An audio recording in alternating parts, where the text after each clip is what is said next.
Live from Gallery 1017 in the beautiful, wonderful city of Toronto, Ontario, we've got FreeFlow Showcase coming. Hey.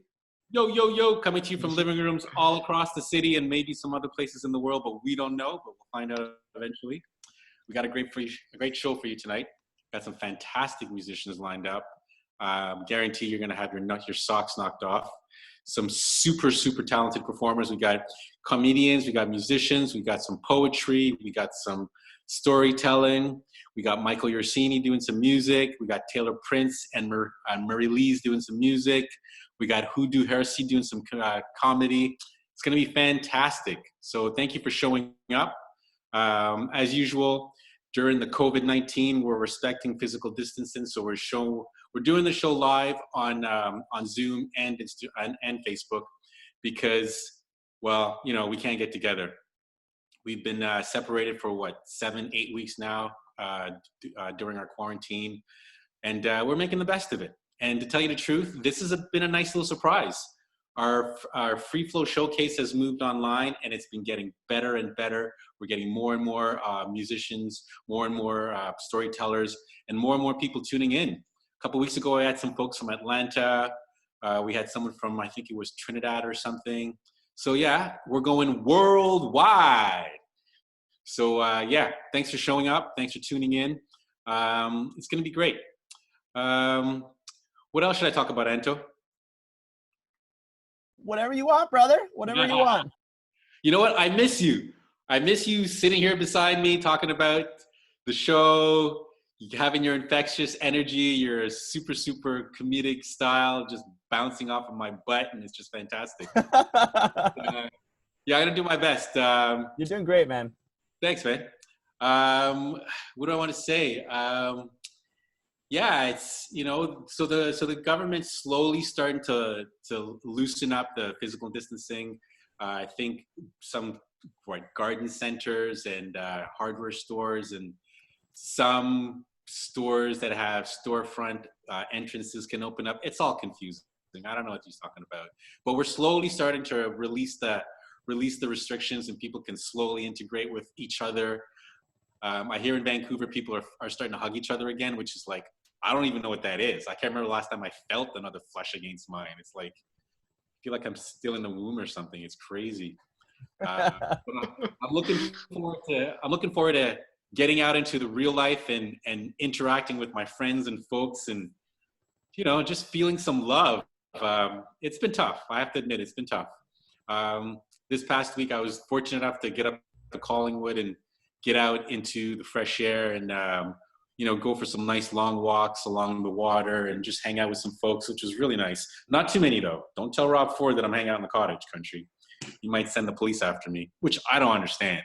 Like, okay, I'm gonna rant with you for a second. You know, during this pandemic, he's telling people to stay home. You can't go to the cottage. I don't get that. When you buy a home in the country, isn't it just for this purpose, for a nuclear war or for a pandemic, so you can get the fuck out of Dodge? Sorry, get the hell out of Dodge and go hang out in the country with your family and like stay away from all the stupidity in the city. I mean, we got 3 million folks running around the city, and the chances of getting coronavirus is way worse here than in the country. So why the hell can't you go to your cottage or your space in the middle of nowhere and with your family? Why are they telling you can't? I don't get that. That's like so counterintuitive. Anyways, that man befuddles me, so yeah. I'm done my rant. I'm going to continue on. Send now. it this way, bro. Yeah, you got your own spot later. Send it this way, brother. Well, my own spot's in Jamaica. What are you talking about? No, I mean literally your spot for doing the show. You're later. So pass it on. Come on down. Come on down. I don't know what you mean, but I'm going to run with it. Okay, this is what I mean. Hi, everybody. Welcome to the show. How's it going? So I was like, yo, Adrian, you should start the show. And then I thought he was going to be like, yo, Anto's going to host it. There we go. And then instead. Well, I'm not done yet. Okay, all right. Last thing. You got last thing. Okay, what's up? What do you say? So, I'm not done. I was just ranting a bit, trying to get the flow going. Like I said, we got a great show lined up for you tonight. As usual, I'm starting off the show in the gallery because this is where the magic started with the FreeFlow Showcases. We got on a great run. We had 2 or 3 shows here live. it was just fantastic, the energy. So we wanted to keep it going and do it online, especially during coronavirus quarantine. But Anto, the magic man Ming Chang, he's going to be hosting the show as always. So he's going to take it over in a second. And yeah, I'm going to come back and forth. I'm doing a set tonight. I'm going to do some storytelling and a little bit of comedy. So I ain't going nowhere. I'm going to be here. So without further ado, I bring you the host of FreeFlow Showcase on Saturday nights. It's Mr. Anto Chan. Wow! Oh my God. Everybody, how's it going? So excited to be here. I love Saturday nights, like I mentioned before. How excited this is. Oh my God, it's amazing to have people in the room, but also we have so many returning people. That's one of the best things about the show, is that we're building this community. We've been doing this for what, 7 weeks now, since we've been in lockdown. So is it called lockdown as well? I think it's called lockdown as well. But I know that I'm missing stand-up comedy so much right now. I woke up this morning and I had my hand in front of my face and my other hand, and I was actually doing comedy in my dream. And I was like talking to an audience, and I was like, hey, what's the deal with all this? You know, like, so it was just such a weird thing now, not being able to actually do stand-up.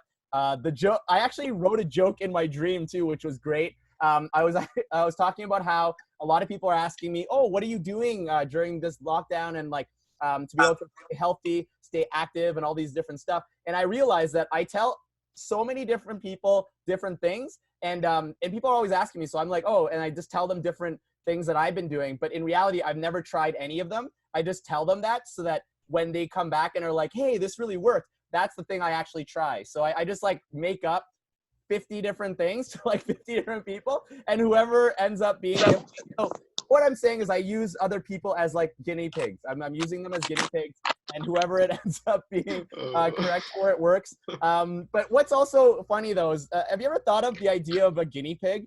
Like, what if the guinea pig is like, I don't want to be tested on anymore. Like, why are you using me? And the name of guinea pig also is like, you're immediately asked to be this. Like, it's also kind of like how people call other people rats.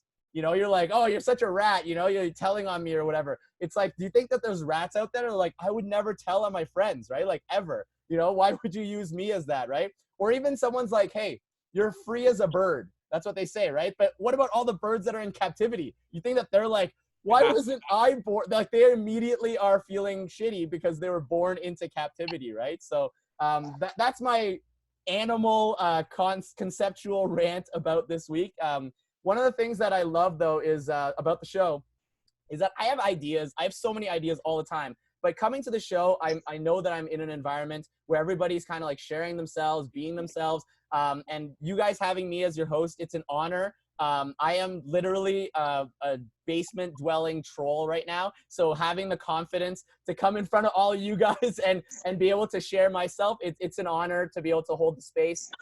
We have the 9 to 11. It's our like amazing showcase. We always book people that we all like want to have on the show, that we think that are going to be able to provide something really inspiring, something really motivationally beautiful. And then on the 11 to 12, all of the people who hopefully wanted to do the show are able to get on. We actually have like 10 spots, right? So if you wanted to do the open mic, put it in the chat just to make it easier. I'm terrible at like looking for who wants to be on or whatever. So just put it in the chat. I'll throw you onto the open mic and we'll be able to get that rolling. Risa, yes. Okay, great. I see you there. No, I always know that you want to go on whenever you wear that hat. That's like your I'm gonna perform hat. So, right? Yes. So, before we get started though, I actually shared a poem yesterday, and it's been like a really challenging week in terms of like some of my personal addictions and stuff like that. So it is a poem that I wrote while I was with the group, and I wanted to share it today. It is a little bit longer than the usual ones that I would usually do, but I think that there is like a really connectable to the space and the community, because this is the community that actually inspired me to write it. This is the moment that I was able to actually realize how much I wanted to share this part of myself as well. So I'm going to share this poem, and then I'm going to start the show with one of my most wonderful friends. And I also wanted to comment really quickly before I do this poem that my mom came during sound check and she brought me dinner. And I wanted to show you guys the beautiful dinner that she brought to me. And it's Mother's Day too, right? So she like, ooh, right? So I wanted to give a shout out to everybody's moms, and like wanted to let you guys know that if it wasn't for our moms, we wouldn't be not only born but also like who we are, you know. And anybody out there who also I wanted to give a comment to anybody who has troubles during Mother's Day as well. That's one of the things that I love about community is we are able to share with each other if we are having some challenges in these times as well. So make sure you feel free to reach out to any of us. So I'm going to jump into this poem and then I'm going to begin the show. But thank you guys again for coming out to the show. We're so grateful to have you guys. So, all right. I am an addict. These addictions never go away. My relationships with them change, but I will still be an addict even if I am not doing the specific activity. I have and will never overcome. I accept this is who I am. My ego has stopped me from accepting my addictions, and I am in the process of becoming comfortable sharing this with those I love. Addictions to food, porn, weed, romance, connection, attention, even internet, coping with it all at once. This guy's got it all together. He's so inspiring, they say, always spreading that love. Well, this is me too, needing to share true me. I will never be free from this. Every single moment can come up, and my privilege has allowed me to be on this stage, spitting these words, sharing my soul, instead of on the streets, begging for change and in a shelter from the cold. I acknowledge this, and I am grateful for this. Gratitude, attitude, longitude, latitude. Where are you right now on the map? Never been one to study geography, but there's a sense of calm knowing that I am right here on this earth. Wow, I have, oh, 1 second. I think I gotta. Okay, keep going. I got it. You keep going? All right, cool, cool. Thanks. Sometimes I'm like, okay, how do I juggle all these things at once? Okay, thanks, man. Wow, I had a breakthrough, and it does mean something, but it's not everything. I am not over being an addict. These addictions are a part of my life. I spoke of them in past tense before. Look at what I used to be like and judge who I was then, knowing full well that it has not changed so much, only emptying a different account. Money, lost, gambling, woes, I step away, refrain, nothing to gain, life rearranged as I allow myself to cry over Zoom to my therapist, Natalie. Love is freeing me. God has listened to me. It begins pouring rain, the connection to serendipity, purifying stream of consciousness. I connect to the stage in my gratitude to share my life. The pains that I have nowhere else to go, this platform that helps me rise above, beside going under, there's a beauty to the sun, clearly working to come out right now. It may not seem as magical as when it shines for us to go to the beach, but the effort, the work, the struggle is real. That's what makes me feel most at home, knowing that I'm doing my best to process, assess the progress, time I invest, constant test of my energy, judging myself for falling back into my patterns of addiction. Shameful. I've come here again. I can't believe I'm back to the beginning. Do you really believe that? Natalie says. She's there with open arms, a loving heart. I don't actually believe that, but it feels like it sometimes. 1 step forward, 2 steps back rings so true. I hate being a fucking catchphrase, but I need to acknowledge all I've been through. Listening to the universe, the divinity that holds us in our space. Well, we've made it through over and over, and it's gonna work out this time. Hope filling this cup, taking a drink, water wetting my palate, prisms priming for the unknown, the light shining through an infinite kaleidoscope, visions colliding, making a life. You know, you're either gonna be so rich or so poor. My mom always told me that. That is the life of an artist. Well, the beauty of being a Libra is that I'm usually both. I am so rich and so poor. The richness of emotion, the depth of gratitude, and the wealth of love paired with the lack of financial abundance, pay instability, and gig economy uncertainty. That is why I have this particular perspective of the world, and seeing both at this time creates such deep emotional investment in others. Each person I meet has and lacks some of most of each of these. And sharing this wealth is what I work to do. Resource filled with humor, celebrating our lives. This is what I'm here to do. But more importantly, as the troll under this bridge, I must remind you of the muck it took to get here. Tangents and stories and poetry from the depths of my soul. Painful, broken moments relived to see if this is where you need to be. If you do not belong, so long, good day. If you feel at home, you've grown, then this is the correct way. A breath brings the present so close. this tingling in my toes, this groin, this shoulders, this third eye. We are vibrating emotions, migrating, changing positions, finding precision, made the next cut, its incision, comes down to my decisions. What a beautiful envelope of gratitude, but it's so important to open the package too. The murky swamp that we power through, taking a moment to laugh.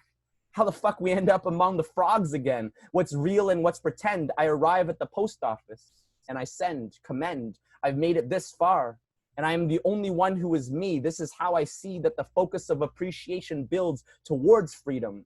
I may never get there, but I am here, sharing my work again. This is where I will be until the very end, a rung in the ladder of growth for others. We are willing, we are ready, we are open, listening, glistening, open wings, flying sky high, this rain, this shine, this divine.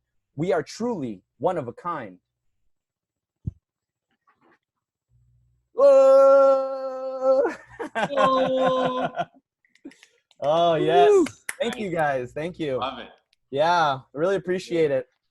And honestly, like, I would never have written that if it wasn't for this community. Like, I remember it was one of our art jams and we were all just sharing and we were all just talking about this stuff. And I just never openly talked about being an addict before. It just like made me feel so much more comfortable to be able to share myself. So thank you guys so much for this. And I had mentioned previously too, how in another show that this community actually helped me connect to my family better, because I was able to see that, you know, whatever conflicts that we were having within the community or the people or whatever, to have like conversations about it and to be able to overcome that, and coming from such a place of love and knowing that you care about these people so deeply, that's the most important thing, instead of the judgments and the negativity. So that's something that I've brought to my family as well. So thank you guys again so much for being there for me. I absolutely love you guys so much, and I'm really grateful.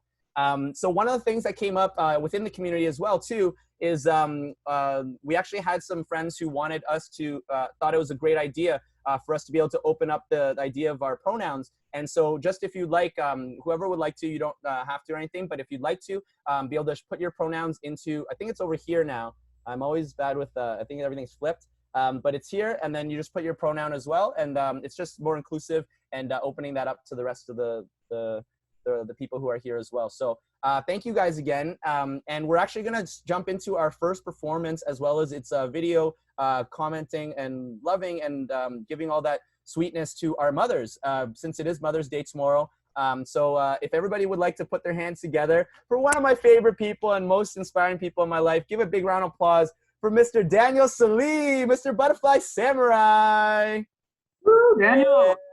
Oh, hey everybody. Oh, there he is in the portal. Yeah, this is me. I know. Hey. Right in the center. Right in the center. Look, it's like vibrating off of me too. My my roommate, when this whole quarantine broke out, he went to his girlfriend's cottage, Adrian. He just skedaddled, you know, F forward or whatever. But he's back now, and he's making some music downstairs. So I thought, he's been gone for so long, I thought, let me just let him have the room and enter the portal, which is my bedroom. So welcome to the change in location. Just to touch on the idea of community, it really is so beautiful to have the, you know, just to develop the relationships with you all, and just to see same people week after week. I remember when I first started going downtown, I would walk by thousands of people a day, and the idea that I would never see any of these people again would just blow my mind, kind of. So I think it's really great that we can get together and share stories, share our experiences with each other, and just, you know, just support each other. It's really cool. All right, I'm not going to take too much time. I thought it would be really cool. 2 years ago, I made a video, and it is one of my proudest accomplishments as a director of video. And I'm really happy to have May in the room, because she was such a huge help the day of and leading up to it. Videos can be so much work. I remember this video I'm going to show you. It's for a song that my band wrote, a band I play in called Euphoria. And so it's a song I play bass in the song, and I directed, wrote, edited the video.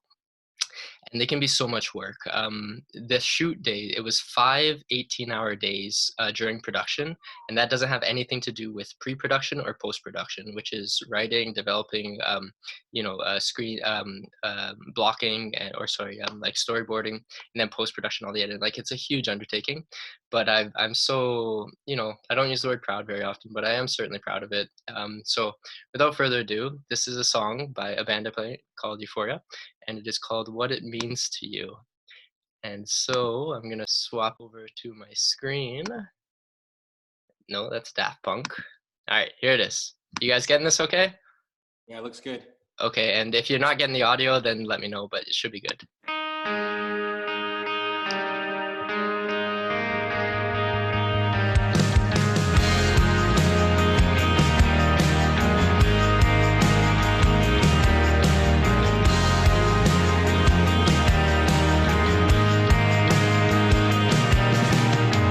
Waking up to the sound of your voice, a sound that cuts through the noise. It sounds like screaming, but you're just repeating what you said about something you love. I hear the worrying words every day. Yeah, you care too much not to feel the pain. It's not good for you when you overdo all the things that leave you stuck with a broken heart. Everything in my world I owe to you. No one appreciates you more than I do. You show me when it's hard, we can make it through. I never had a doubt, now I knew.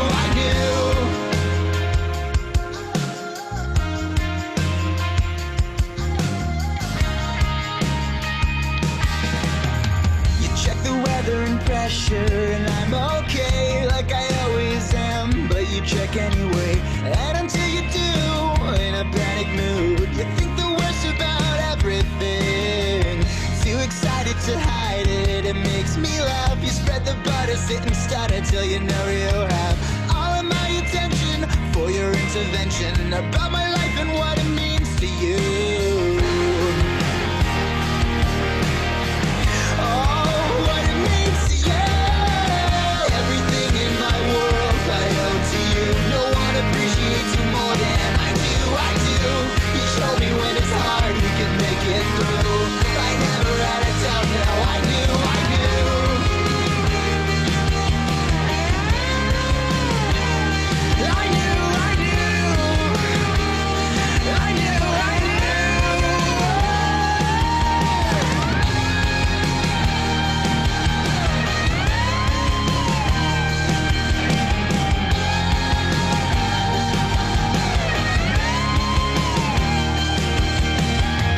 Everything in my world I owe to you. No one appreciates you more than I do. You show me when it's hard, we can make it through. I never had a doubt, now I knew. Everything in my world I owe to you. No one appreciates you more than I do. You show me when it's hard, we can make it through. I never had a doubt, now I knew.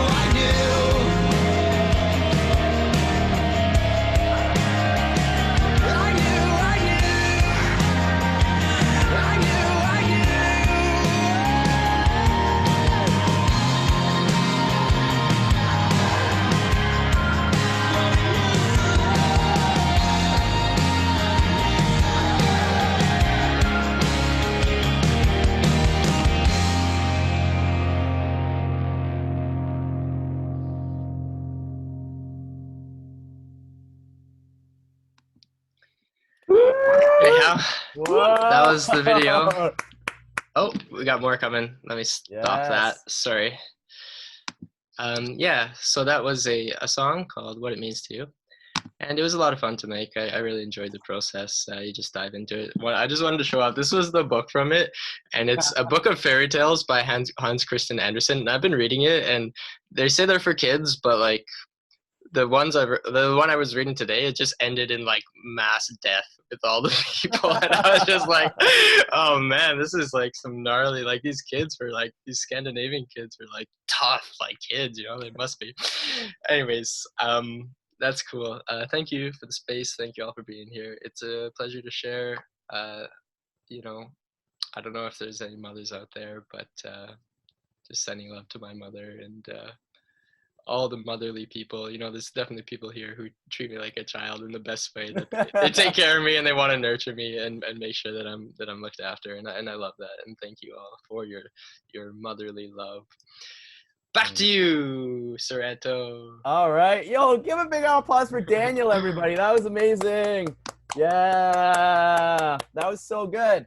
I just wanted to mention, not to like, tap myself on the back too much. I just wanted people to know my contribution to that video as well. I was one of the first people to watch it. So you're welcome, Daniel.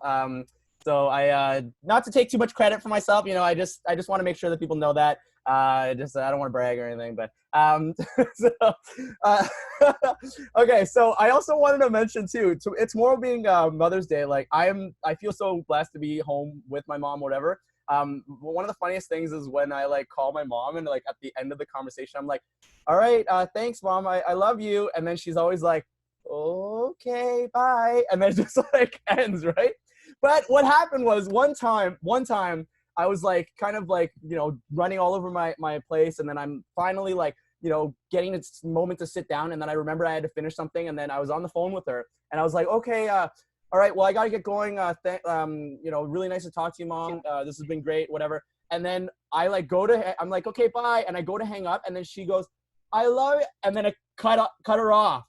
And it was the only time that she's ever like, so now I'm like, I wonder if that'll ever happen again. I'm waiting for the day of it. Like I really, one day, but I just wanted to say, everybody keep telling your mothers that you love them. It's super important. Like, you know, even if that happens, it's all good. Just keep on rolling. And that video was so emotional. Like many people had mentioned, that made me feel a lot of things. So thank you, Daniel, for sharing that. It was so beautiful.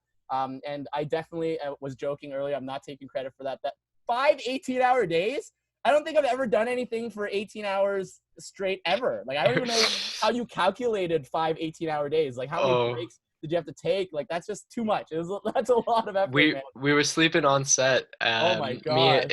Honestly, it was a crew of 3. May was like definitely wearing many hats, and like she was a great help. Give a little spotlight. Yeah, oh yeah, hey, guys, give a so big much help. love. Yeah. One of my favorite people to work with. Such a great attitude and so talented and just wonderful to work with. I highly recommend her for anybody who needs help with production. Sorry, one thing when you're saying I took the credit, it's like that Ashley has a video and in the comments, not helped at all by Anto.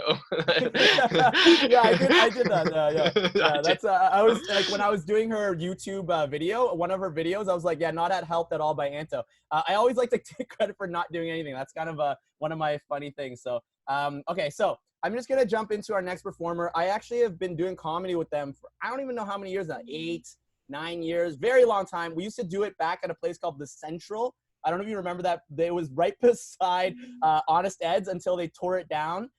So The Central, it was my open mic show. And so this was before Netflix made comedy, like, you know, very different and like very changed or whatever. So I'm going to give a huge round of applause. And I want all of you guys out there to give lots of love right now for Hudo Hersey. Yeah.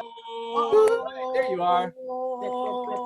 I don't know why I'm doing this. I'm literally in my room by myself. There's no one else here. Not anymore. Yeah, we're here with you. Guys. Yeah, I am. Yeah, it's so sad to me that they tore that down. It doesn't exist anymore. They tore down the, what was it called again? Honest Ed's. Yes. Yeah. So sad that they tore that down too. Yeah, anyways, the point is, it's probably just going to be another shitty condo. No, we're not allowed to swear on this? Yeah. No, you definitely can. Oh, we can. Okay, yeah, all right. Just like another condo, because that's what our city needs. That's what our city really needs. Anyways, everyone's sharing all this great love about their parents, but just here's the thing. I just want to be honest here. I love my mom. I love my family. I love my family so much, but I don't like them. Do you know what I mean? I don't like, and I wouldn't be friends with any of them. You know what I mean? If I didn't come from the same uterus, you know what I mean? It just wouldn't happen. You know, like I would gladly give my brother a kidney, you know, but I wouldn't talk to him, you know, like why would I I wouldn't do that, you know? There you go. I feel so bad saying that. I felt bad. I don't feel bad anymore. Felt bad saying that because there was like this beautiful emotional song about moms and you guys are all sharing this beautiful, you know, and I'm just like, okay, sad clown to come out. I think what's made this worse, though, is that I am self-isolating with my family. So this just like, I'm just with them all the time. And there's 5 of us, and we're sharing one bathroom. And listen, that's such a privileged comment to make, but it's like one bathroom, 5, we're bound to irritate the shit out of each other. Anyways, so just really keep me in your thoughts and prayers that I'm just with my family all the time. Something interesting that's been happening is us. I'll be doing an online comedy show, and then I'll just like get interrupted. Like my family's heckling me, so I have to like stop the show and be like, yeah, I didn't put it in the fridge. No, it's not mine. Okay, I'm doing comedy into a computer now. You're gonna have to stop talking to me. This is my profession. Thank you. Yes. So that's great. I'm being heckled by my own family. Very special feeling. But I will say this. Let me be just like sincere. My mom, I love my mom. She's my favorite person in the world. I don't have any sisters, so she was always the only female influence in our house. There's just things that she's taught me that no one else in our family will be able to teach me. Having said that, are you guys just like ever having a good day, and then you have a conversation with your mom, now all of a sudden you're not having a good day anymore? Just has that ever happened to anyone? It's just she takes that away from you, It's like very amazing superpower mothers have, A mother is like a bully that loves you. It's a very confusing relationship. It's very confusing. It is. This is what I will say though. I know we're going through a really difficult time with this pandemic. But I've also learned that I'm not one of those people where when like really crazy things happen, you just become like a better person. I've yet to see that for myself. I'm vain, and I've learned that I'm vain because whenever I do like a Zoom call or Skype, whatever call, I spend most of the time just staring at myself and not the other person. Just real shallow, is what I'm saying. Real shallow. Real shallow. I guess I just gotta come. I mean, I can be a really nice person, but there is a part of me that is very trash, very garbage. I gave it some thought, and I was like, if I got the coronavirus, God forbid, I hope I never get it, but if I were to get it, I wouldn't be one of those like inspiring sick people, those people where like, something bad happens and they're a changed person. You know what I mean? I was trash pre-corona. I'll be trash during and after. Like if I were to get the coronavirus and survive it, I would just walk around. I'd brag about it. I wouldn't shut up about it. I'd be like, oh, you're a cancer survivor? Oh, well, I'm a corona survivor. I did it with no treatment, no vaccine. Understand? Okay. There was no 5K run. Okay. No ribbon for me. You get a ribbon. I got no ribbon. Okay. And I did this shit on my own. Okay. Where's my staff? Where is it?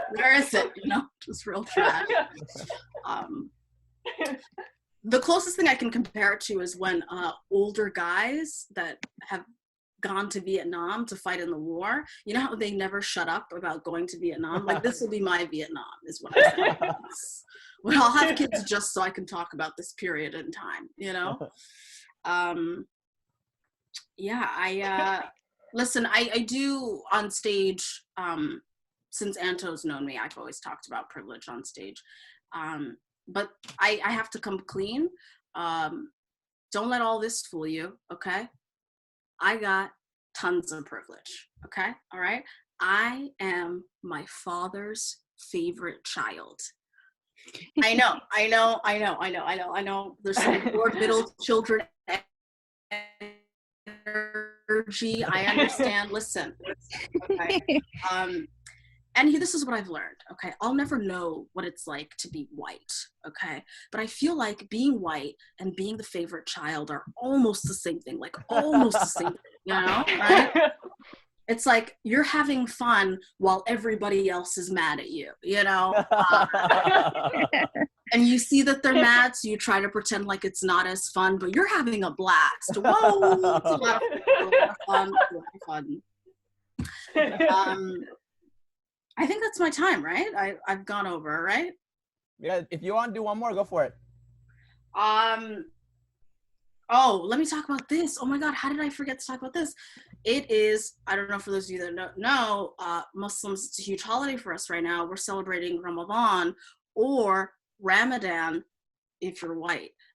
So that's, and basically, like, we don't eat when the sun's up. So we just become vampires for 30 days. We're fasting. When the sun's up, you're not allowed to have any water, any food, okay? And so you have breakfast at like 3:30 a.m., you know, and then you eat your dinner at like 8:30 p.m., you know? So that's like, I don't want to do math, but you got to like borrow and regroup and subtract and stuff. But I think that's like 15 hours of just not eating. So what I'm trying to say is, I think that's why I also find my family like extra irritating. You know what I mean? It's a weird time. It's like before Ramadan, I was able to cope with everything by just snacking. And now, because I'm fasting, it's like, oh, what am I just going to be alone with my thoughts? What? Crazy, you know? Anyways, that's my time. You guys have been amazing. Thank you for having me on. Stay safe. And where can people find your stuff? Oh, yes. So that's Hodo Comedy on Twitter and Instagram. So that's HOODO Comedy on Twitter and Instagram. Yeah. One more time, everybody. Give it up for Hodo. Yeah. Woo! That was so good. Thank you so much. Yes. I love that. I had one question specifically. You don't have to answer it. It could be just out into the universe. What if you're the middle child and you're white? Then everyone hates you, you know, like that's like yes, yeah. That equalness becomes like it's like way up there as well. Oh my gosh, that was so good. Really, really great to see your stuff. I really appreciate it. And also a really stupid question. Why do they call it fasting when it feels so slow? Okay, that's a stop. Oh my God. You can have that. I'm never gonna use that one again because that's horrible. That is not fair. Like, I've never fasted, so it's just terrible. I should not. But yes, that's I love your whole set. If anybody wants to check that out, though, I put it in the it's over here. I put it in the chat if you want to check out the Instagram as well. So this has been amazing. I am going to keep the show rolling, though. We're so excited to have our next performer. They got a sweet setup with a piano behind them. They have like everything all set up and everything. So we're actually gonna send it right over if they're ready. Yeah, okay, they're ready. So give a big round of applause right now for Yana. There you are. All right. Hello, hello. Hey. Hi. I'm just gonna sing 2 or 3 songs from the EP I released 2 months ago, right before this whole thing started. So yeah, this first one's called So Bad.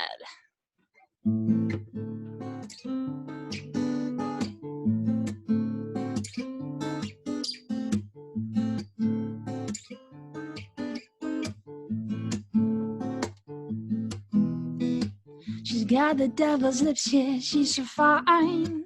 She's everybody's girl, but she's not mine. I swear I never wanted anything so bad, yeah.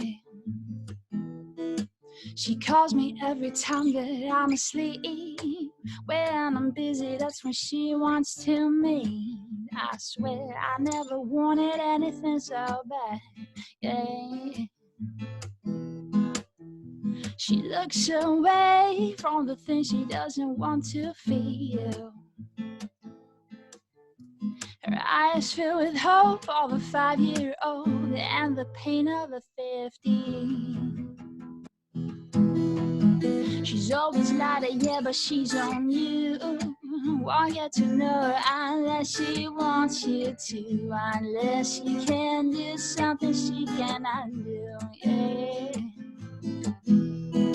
She looks away from things she feels she needs. For if she stares too long, she will not be able to resist. I know I never wanted anything so bad, yeah. And now it's past midnight and I'm sober and I'm free. I'm free on my own self, my insecurity.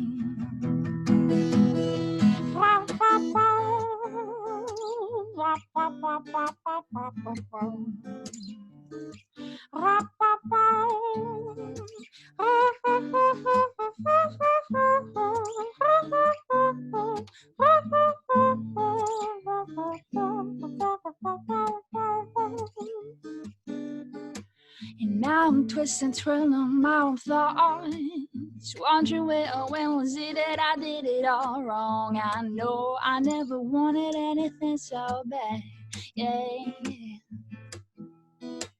And I'm twisting, twirling my own thoughts, yeah. Well, when was it that I did it all wrong? I know I never wanted anything so bad, yeah. I know I never wanted anything so bad.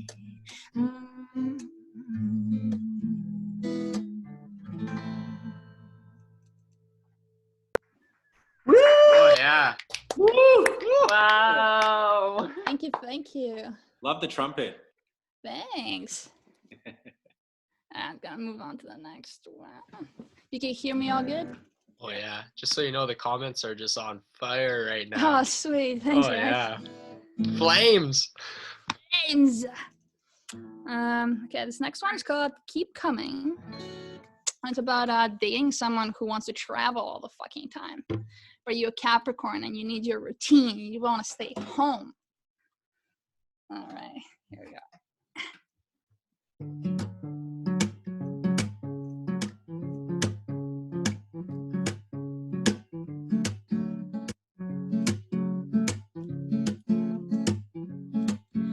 Saw you first day, smirk on the face and an arm full of tattoos.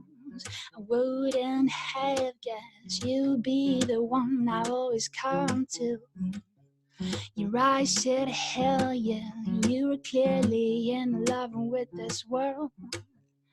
Honey like a fragrance, I knew you'd be the one I always come to. So keep coming, babe, keep coming to me. I keep coming, babe, keep coming to me. I keep coming, babe, keep coming to me. Yeah.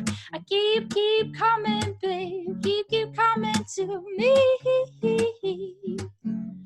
Thought about Europe, you say, and other places like Peru. Lifelong happiness in a backpack, but there wouldn't be me and you. And I said, go find yourself, I'll be here as long as you go away. I'll always be here.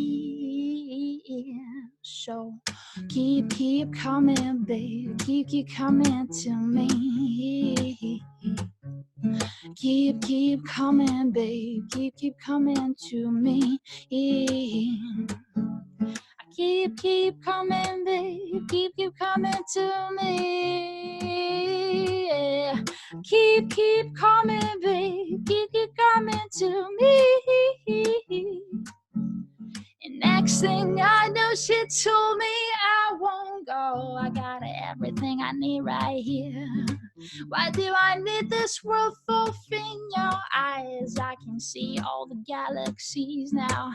I'm not gonna go, but if I do, I'd always come right back to you. Now she's here with me and she always comes.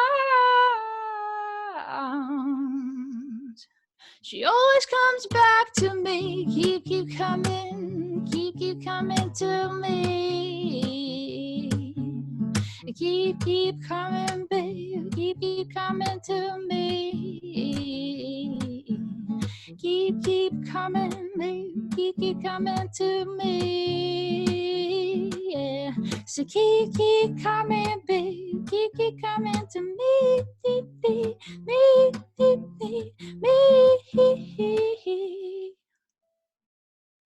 What's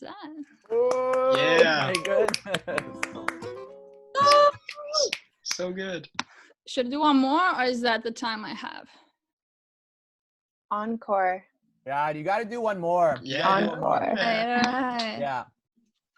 Let's do it. Got a lot of love songs in this one. Okay. Good. Let's see.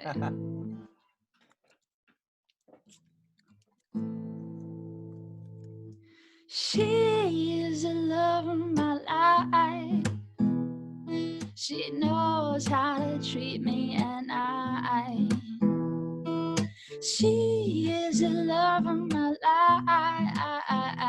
Yeah, she knows how to treat me day and night. I met a million people and 2 million faces, but I never met one that's so familiar. And I might not even know what I've been missing, but with you everything seems so much clearer. Oh, she is the love of my life. She knows how to treat me, and oh, she is the love of my life.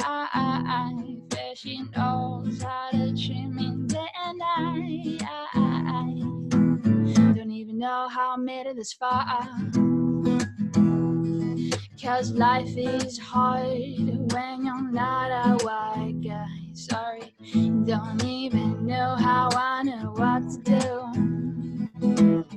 I guess subconsciously I was always waiting for you. Oh, I've been waiting for you night and day. I've been waiting on medicine or rain. I think before you I was colorblind, 'cause nothing anymore is in black and white. Oh, she is the love of my life. She knows how to treat me, and she is the love of my life. Yeah, she knows how to treat me day and night.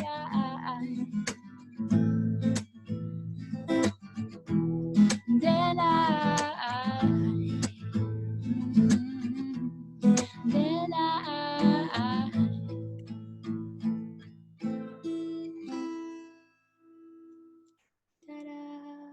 Woo! Loved it. Yeah, it's so good. Thanks, guys. Whoa, that's a cool echo you got going on. Yay. Aw. Guys, one more time. Give a big round of applause for Yana. Yo. Yay, Yana. That was awesome. Thank you. Yana, what's the name of your project? Yana Teovano. Oh, yes. Awesome. Yana Smart. Teovano. If you wanted Yeah, to put a link in the chat or send it to one of us, we could put it in there, okay? Yeah, sure. It's my name on the Zoom. Uh-huh. Exactly that. Yeah, it's on Spotify and Instagram and all that. Amazing. And what's your Instagram handle? Just at Yana Teovana? Yana Teovano everywhere. Yana Teovano. Perfect. Perfect. Okay. All right. Thank you, Thanks, Yana. guys. Hey. Thanks, Yana. Oh, Oh. it is. This is Maddie. Hi, everybody. Hi, You're Maddie. probably wondering why she's like, what's up? Hi, little This is my chick. niece. And I also wanted to give a big shout out to my niece's mom, aka my sister, who's standing in the corner trying to not be on camera right now. First Mother's Day, guys. First Mother's Day. Oh, nice. Aw. It is Oh, what a happening. cutie. So I just wanted everybody to know out there, if it is your first Mother's Day, this is my sister's first one as well. So you guys can maybe bond in that way. I'm super grateful to have her in my life. Oh my gosh, squish your cheeks, yes. You want me to squish them? Just a She's little not a prop. She is a human being. She's so cute. Hi. Yes, she's super cute. Yeah, so her name is Maddie, and in Chinese, her name is actually Man Sun. Because she wants to live in a mansion when she grows up. That's what. We approve this message. How cute this outfit is! Like, this is crazy. Yay! And one thing I wanted to really quickly mention, one thing that's happened since I've been home. She started laughing like like that, like super evil. So I don't know if it has my influence, but that's just what's happening. I'm honored to bring out that silly laugh from her. So you want to go? Oh, cutie. Oh my gosh, yes, she's gonna be a star. Okay, here you go. Maggie, say hi. Come put your cute face on here. That's the best thing about nieces and nephews. You get to give them back. Sorry to interrupt, guys. Yeah. Oh, I'm so distracted right now. I'm not doing my job at all. I have so much I have to do. But yes, bye. Love you. Bye. Bye. Oh my gosh, she's so cute. Okay. So I see her every day and I'm like this, it's crazy. But I actually had to quarantine myself for 2 weeks in Toronto just so I could come back to Ottawa to be able to come and hang out with her and carry her and all that stuff. So I'm super, super blessed that she's here. Okay, I have to keep the show rolling though, guys. But I'm so like, I feel like I'm like, my face is red right now because I was just enjoyed that so much. But our next performers, oh my God, Taylor's been coming to this show like for the last like 7, I don't even know. Every week, basically, he's come. And he is actually one of the people who gave to our Patreon page, which was super, we booked him before he gave to our Patreon. That's not why we booked him. He's actually very talented as well. But he also contributed to that. So I'm super grateful for that as well. And if you guys want to give a huge round of applause for both Taylor as well as Mary Lise, everybody. Give it up, a big round of applause. Love you. Beautiful faces. Yay, Taylor.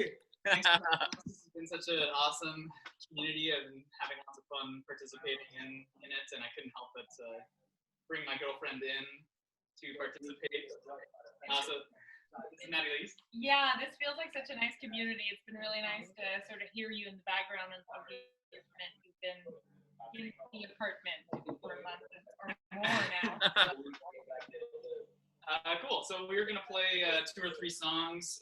This first one is an original song that I wrote. And I felt like it matches well with some of the themes that we had today, just having, somewhat ambiguous relationships with your parents. Luckily, this one's good for Mother's Day because it's about having an ambiguous relationship with your father.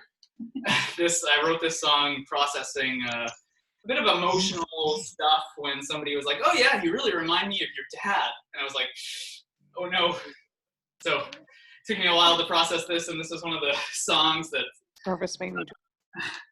that came out of it. All right, ready? 1, 2, 3, 4. It has been a little while since someone compared your smile to the one that came right before you. You'll stew on it a while, but you can't take back your face.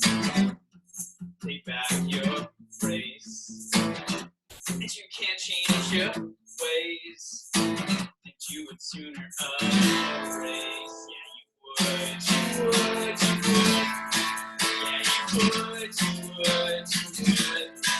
You would erase every single trace from your birth up to your taste. Take shelter in property and make your own grace. But would you really save face? Would you really make way? You can study philosophy, no, you really won't know. Yeah, you would. You would. Yeah, you would.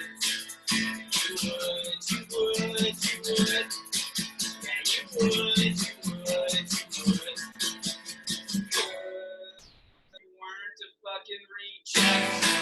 Yeah, just like that. As he shook his hand,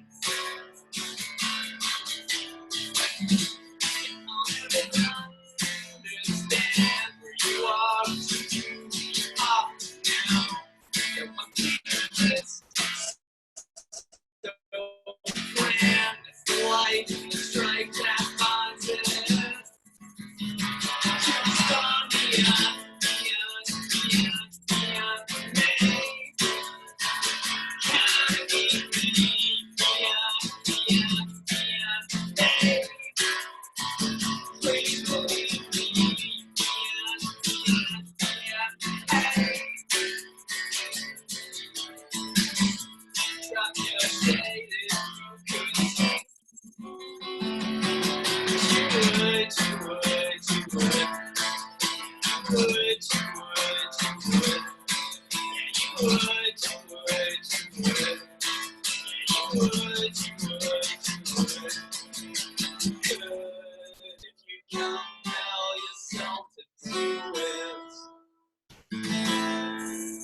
What's this?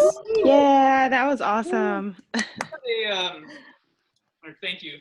That was so cute. A message from our supreme leader, and I left the lyrics over here actually.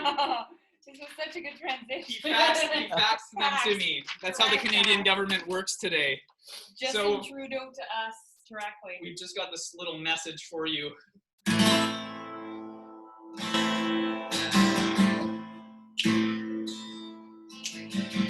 Wash our hands, cup to our elbows. These are the things we know. People want to wear a mask. That is okay. These are the things we know that prevent you from speaking moistly. Yes, speaking moistly. Keep 2 meters apart. Speaking moistly. Yes, speaking moistly. Keep 2 meters apart. Speaking moistly.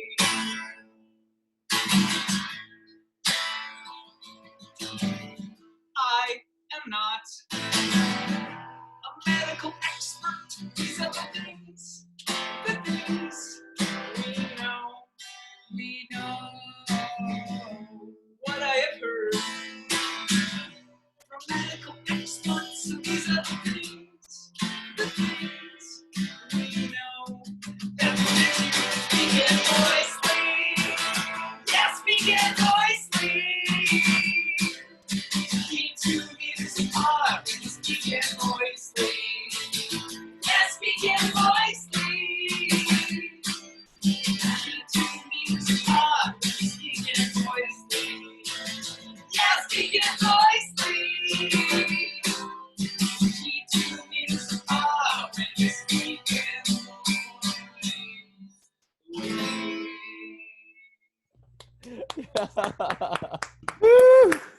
Holy shit.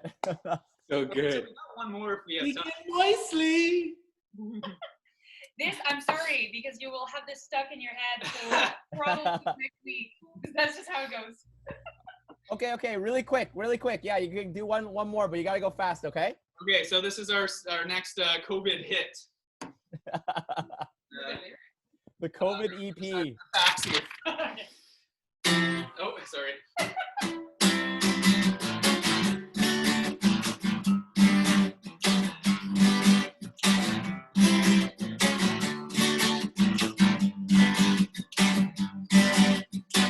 Oh, what a relief. Everything is canceled. Oh, good grief. I don't have to go to Montreal. Been anxious for months. Now they're all on my feet. Everyone's just chilling out, and that's what I need. This was supposed to be a COVID holiday, but it turned out to be more of a hideaway. I'm having too Chardonnay. Oh, fuck it, after all, it's a COVID holiday. It's a fucking hideaway.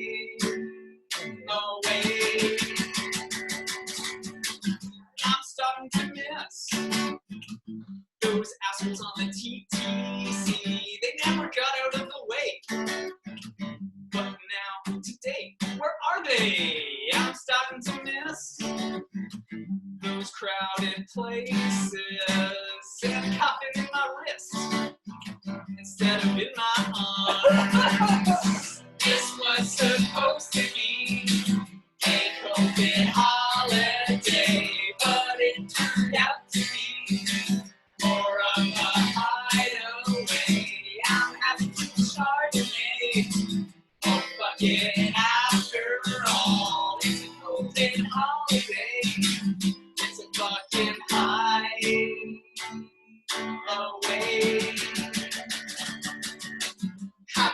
tired and a weak. My head is fucking crazy. Getting into the weeds and having watered the plants. This was supposed to be a COVID holiday, but it turned out to be more of a hideaway. After all, there can't be too much Chardonnay. We all deserve a big fat holiday.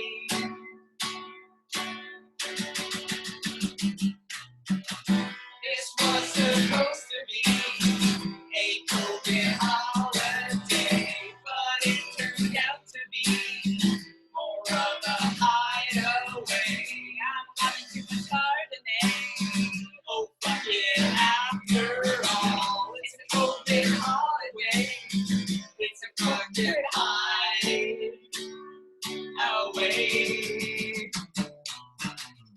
Yeah! Thank you! Woo! All right. Awesome. So good. For the rest Yeah. of it, everybody. Yeah, thank you again, Taylor and Marie-Lise. Thank you so much for everything. And where could everybody find your stuff? Are you gonna be posting that stuff soon? So COVID Holidays, Maddie Lee's T Price original. Our band's called Broken Pants, but we don't have a media presence yet. We'll get there. I love it. In the meantime, yeah, if you want to look up my projects, I've got, I'm doing research on songwriters right now. So if you're a songwriter, you can get in touch with me. My website is tprice.ca, so you can check that out. And I also play bass in a Toronto indie rock band called Tree Museum, so you can look us up. Amazing. Yeah, maybe put all of that stuff in the chat because some of us had an edible earlier, so we're not able to focus on all the 12 things you just said. So thank you so much, guys. One more time, Marie-Lise, as well as Taylor. Yeah. Yo. How good was that? That was amazing. I love that. Definitely, I wrote in the chat hashtag couple goals. I presume you guys are together. I don't want to make. Yeah. Okay. Cool. If not, I would barf because that's like too cute.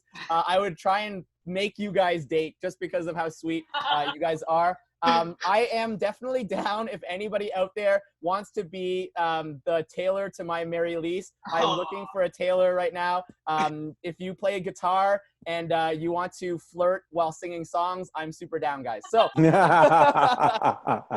all right, we got to keep this show rolling. We're going to keep this train on the tracks. Give a big round of applause for our next performer. Give it up for one of our co-producers and one of my favorite people. Give it up for Adrian. Yo. Yeah, there he is. Yo. Yeah, thanks for having me. Freaking Taylor and Marie-Lise. Freaking love that Speaking Moistly, man. I was watching, there's about 6 or 7 versions of that song now, and there's an auto-tune version of him singing clips of him doing the Speaking Moistly, and it's actually freaking good. I'm so impressed by it. Anyways, I love our Prime Minister. He's doing a great job. Anyway, let's just hope he continues it. So I just want to share that Daniel's video was just amazing. It's really good about Mother's Day and whatnot. And I started off the show by saying I was up in Collingwood hanging out with my friend and her son. My friend Christina has a 3-year-old son, and it's so amazing to see the connection between a mother and child. And you're literally teaching this little tiny human how to do everything, and you have to deal with their emotional outbursts, and they have to learn how to control their anger and their frustration, and dealing with like loss and whatever. It's really crazy. And tomorrow's Mother's Day, and I haven't seen my mother in, I don't know, like 3 months. A couple months ago, I told her I was going to come up and see her. She's like, no, don't come. I don't want to see you. I'm like, what? She's like, no, don't bring the COVID into the house. I'm like, okay. So tomorrow I'm going to do a flyby. I told her a couple of days ago, going to bring us some flowers for Mother's Day. And she's like, don't bring me no flowers. Don't bring me no COVID flowers. I don't trust no flowers with some COVID on it. So I'm going to do a flyby. And she said to buy her flowers so she can buy her a potted plant so she can leave it on the balcony to air out. Well, I don't know if you noticed, but it was snowing today, so I'm pretty sure the damn thing's gonna freaking freeze. Anyways, I got her some roses. I don't know if you can see. It's a potted, so she can grow it and she can let it, air out. Hopefully in like the kitchen or something, and not on the balcony. In the hall, yeah. So they won't die. Anyways, Anto, I know how you feel with your niece, bro. I've got 6 nieces. What? 6 nieces and 1 nephew. So, and I've known them all since they were like 2 days old, and it's just amazing. Right now, my youngest is 1.5 years old. I don't know. I wasn't there. I suppose their eyes are still closed or something. I don't know. But yeah, it's awesome. The amount of love you feel and to watch them grow, and just like, it's crazy. So anyways, I'm going to share with you a story. I'm kind of jealous because after watching Taylor and Mary Elise, I want to play some music, but I'm gonna wait and tamp it down, pace it a little bit. So it's great because there's so much in a name, because it's who you are and describes your personality. And last week, Anto shared with us the origin of his name and his siblings' names, and I just like to share with you the story of my name. So I'm Jamaican, and in Jamaican, almost everybody has 2 names. You have your Christian name, and then you have your Jamaican name. Sort of how like Native American names describe your personality, your Jamaican names does the same. So in Native, like run like wind in the trees would be like Chichewaga or Cayuga, or like boy with shit on his nose would be Onondaga or Oneida. My Jamaican name is Garfield. Yeah, Garfield. Which basically translates to boy who speaks patois but will speak English like a greasy Toronto white boy. Anyways, so I'll share with you the story of my name. So I'm actually named after Garfield Sobers, who's a famous cricket player. He was captain of the Jamaican cricket team in the 70s. And so the story goes that one day my mom was changing me at her house, and my uncle, one of her friends, came in the room, and I was lying on my bed and I was kicking my feet up. And I guess I had like some thick, meaty thighs and like some serious calves. And they were like, boy, look at him go, you know? I'm like strong and big, you know?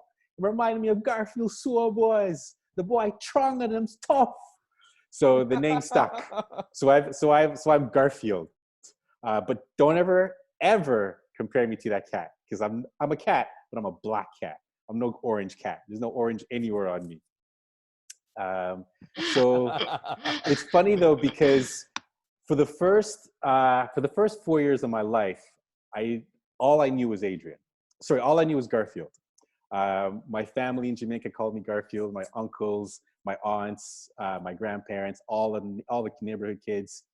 The first time I heard the name Adrian was when I went to kindergarten. So it's a funny story, actually. So I went to kindergarten at 4 years old, and I remember standing up at the desk, because wasn't even sitting on my chair, and the teacher wrote my name. And I'm sure she's some pretty young thing, but she wrote Adrian Patrick Curry. And I looked at it, and I looked up at her, and she says, yeah, this is your name, Adrian Patrick Curry.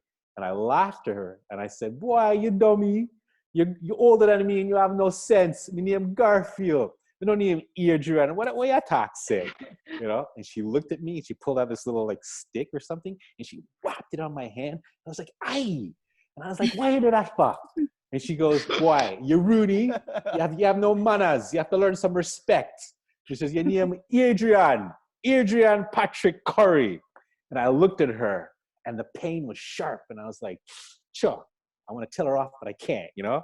So I was just sitting there. I remember sitting in like the whole day going, what?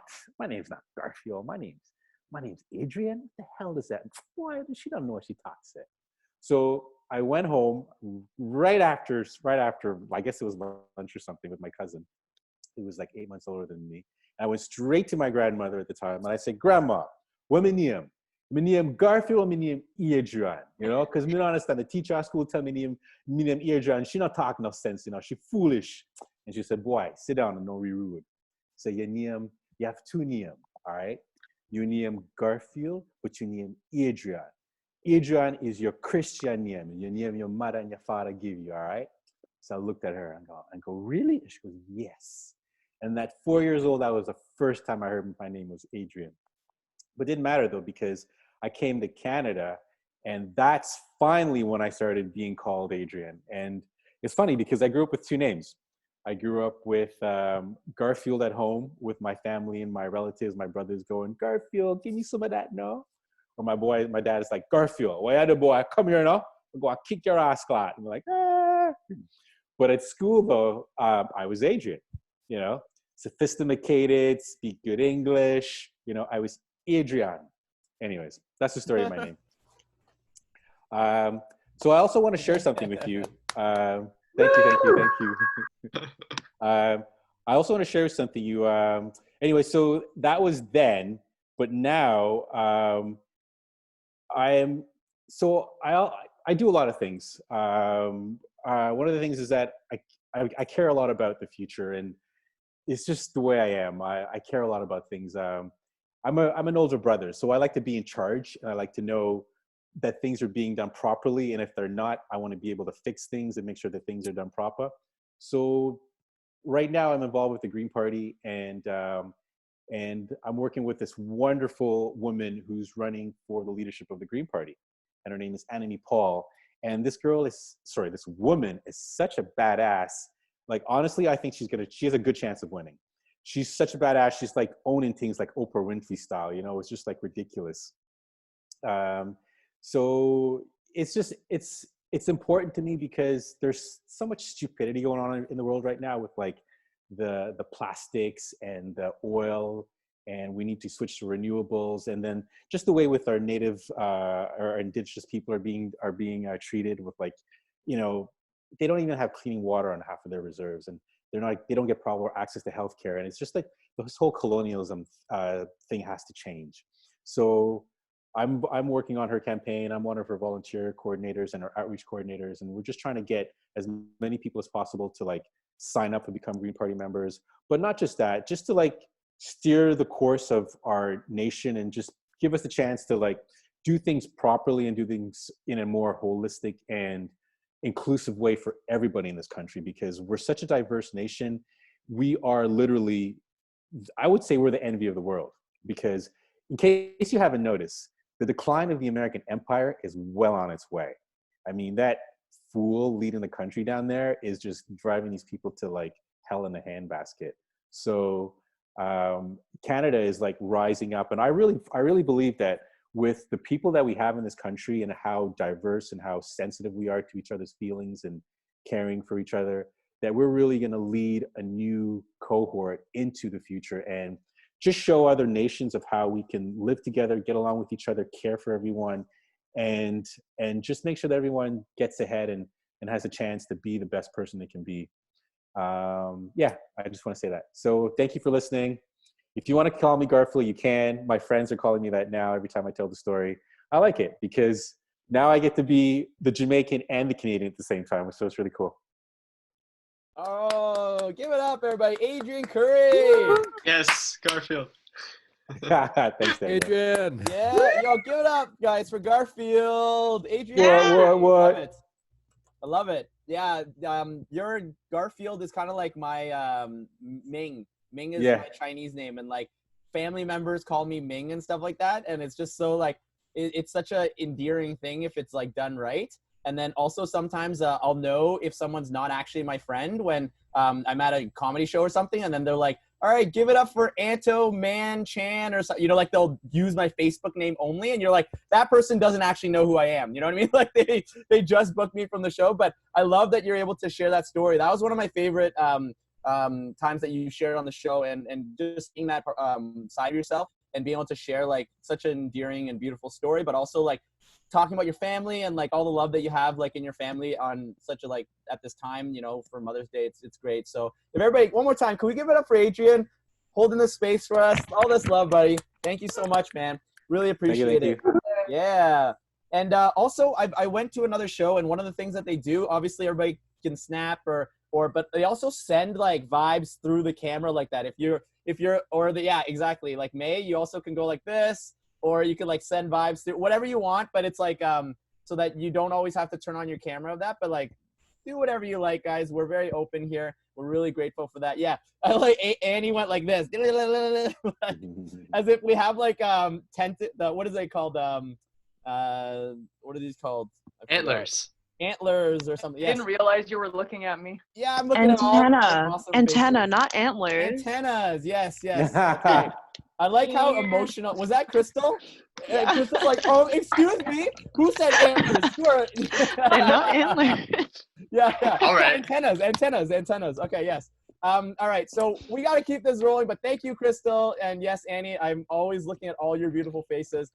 So give it up right now for our next performer. He's been coming and visiting with us. He's been sharing with Ashley, and now he's going to do his own solo stuff. We'll post actually in there. He actually released a really beautiful video a couple weeks ago that you guys could check out as well. So give me a huge round of applause for Lou, everybody. Yeah. There he is. Yeah. Let me make sure this is positioned properly. Hope you guys are ready. This is going to be so dope. Can't build me up like that, man. Gotta leave some. It's happening. Gotta leave some mystery out there. No way. What's going on, guys? Yeah, here we are, another week in self-isolation. Yeah, doing whatever I can, at least on my end, to stay creative, stay creating. I'm trying to make like a beat, at least like an idea every day. I'm getting pretty good at like layering things and moving on pretty quickly. So I'm just gonna showcase kind of like my process. I got like 10 minutes here, so that should be good for like 2 songs. Yeah, let me try some stuff. We usually don't start with a drum beat, so let's try something a little slower. Let's try this.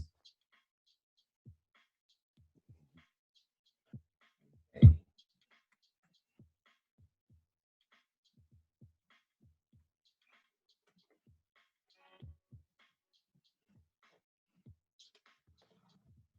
Gotta be plugged in.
Let's try some keys.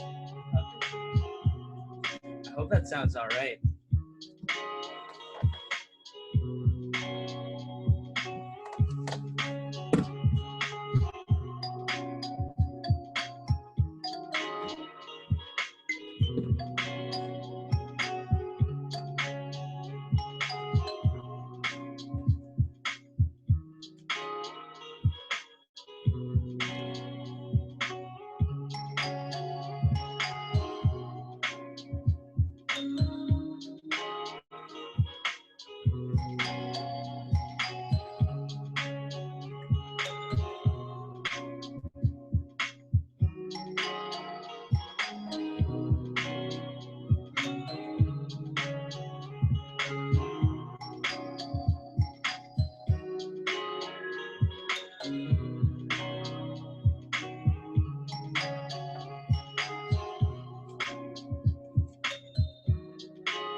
I hope the bass sounds all right.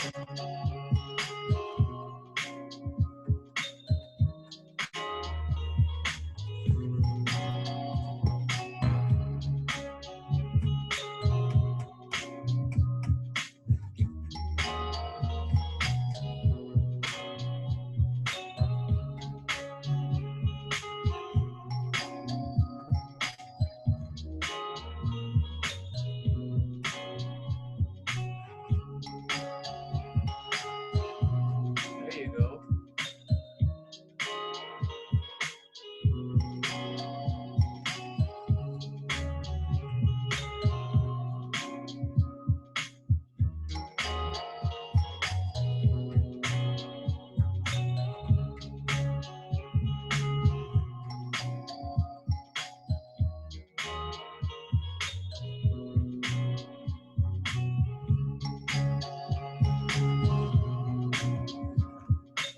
And this is usually where it actually goes whoa, whoa, whoa, whoa, and stuff. But I can't do that. Maybe another time.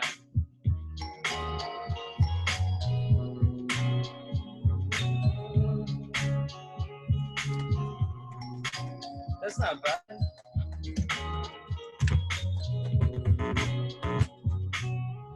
me switch back real quick. Let's try some guitar stuff.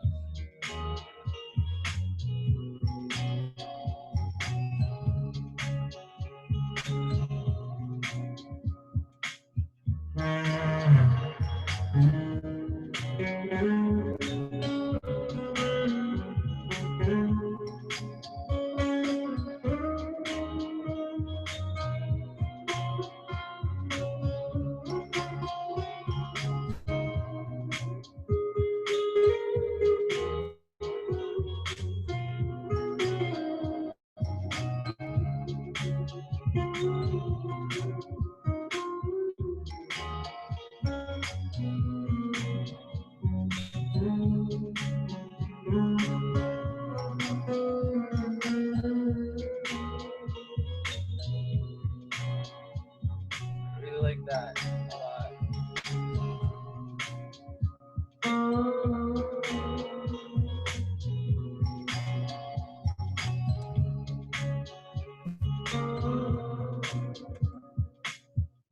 There you go.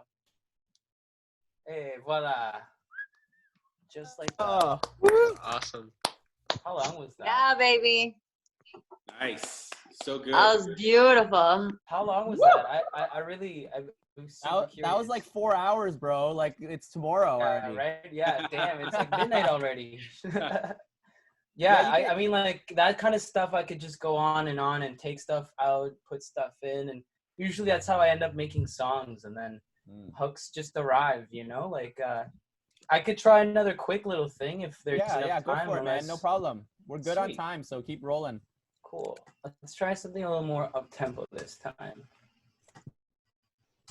It's so funny because I have no idea what I look like when I'm just staring at my screen here, like trying to figure out which thing to loop. You look cute. I hope so. That's so funny. That almost worked. Ooh, that's funky. Let me start with the bass.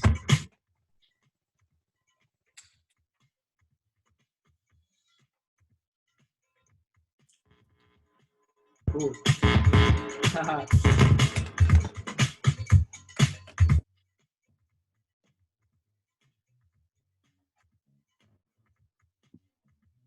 We're not getting any drums or bass right now.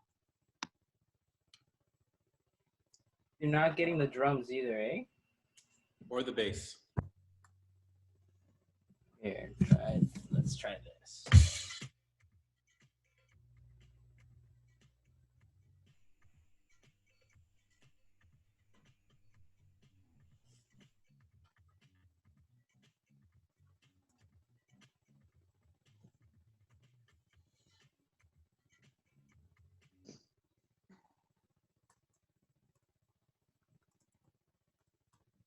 think.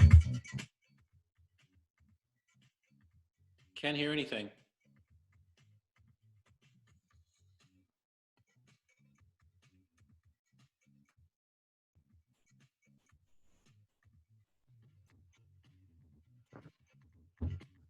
Oh, now.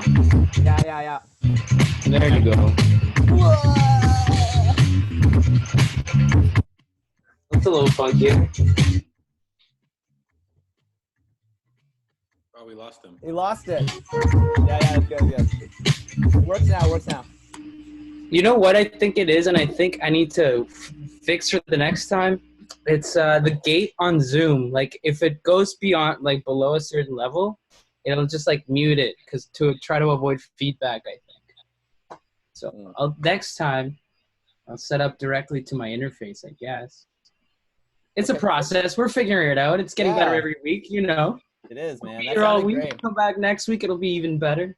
You know, the clear sound. It's all these online technical difficulties. For sure. The first one sounded great, though. Yeah, it sounded amazing. Too. Yeah. Because it's probably just like echoey, kind of far away.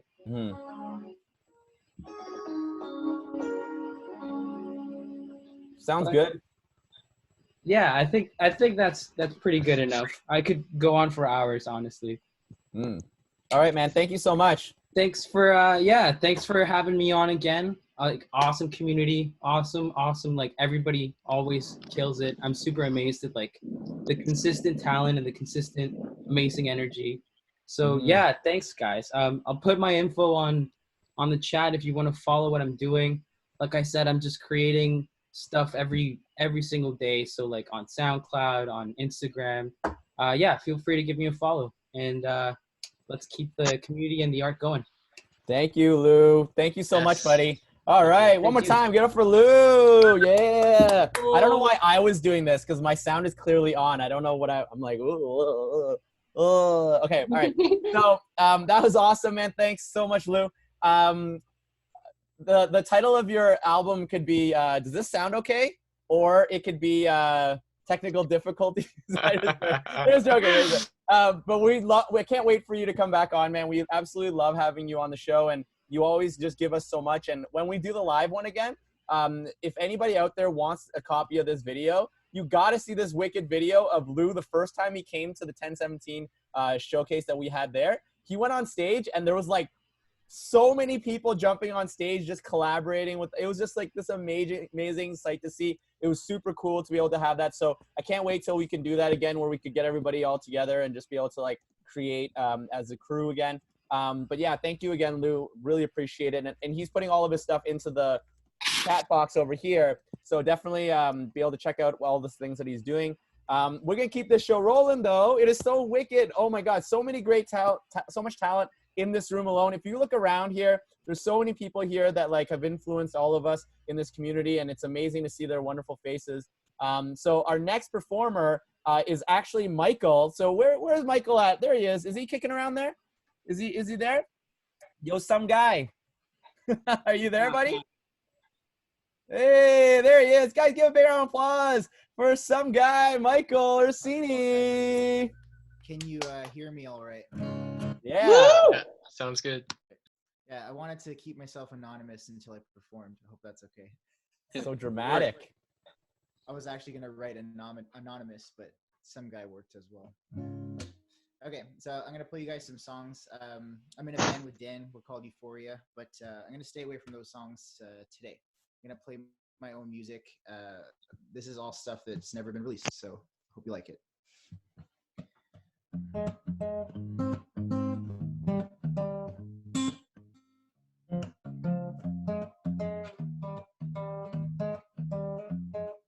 Caught in a free fall makes me feel so small. It hurts.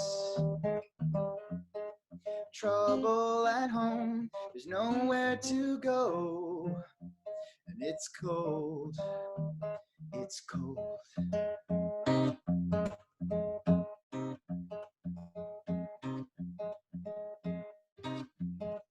Angry expressions leave bad impressions of you. for all that it's worth. Thanks for your time, but I don't need you anymore.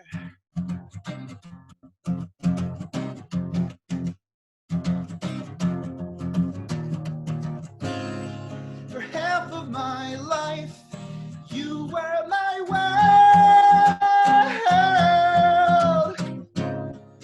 but troubled times messed up your mind. I long for the day that you say to me, it'll be okay. But I fear the day will never come.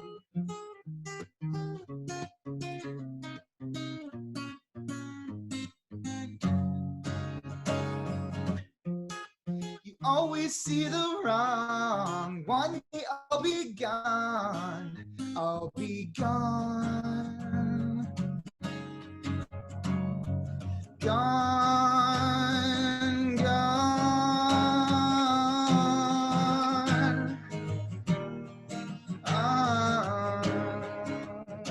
Oh,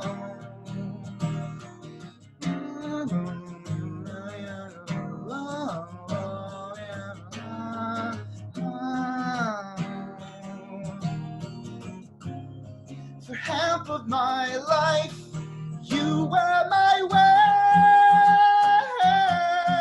world, but troubled times messed up your mind. I long for the day that you say to me, it'll be okay. But I fear, oh, I fear the day will never come.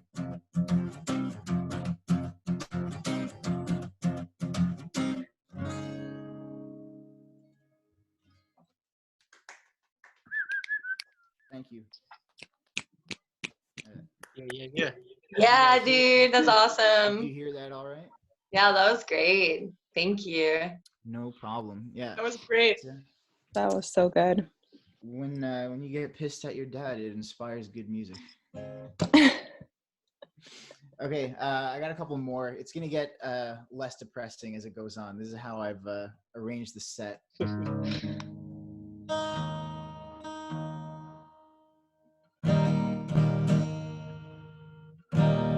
This is still a pretty sad fucking song though. Not gonna lie. So that last song was called "The Day That Never Comes." This next one I wrote when I was doing anti-bullying campaigns with my music school, and this is from the perspective of somebody who's part of a group of friends, and people in that group bully other people, and you're conflicted of whether or not to step in. Okay, here we go.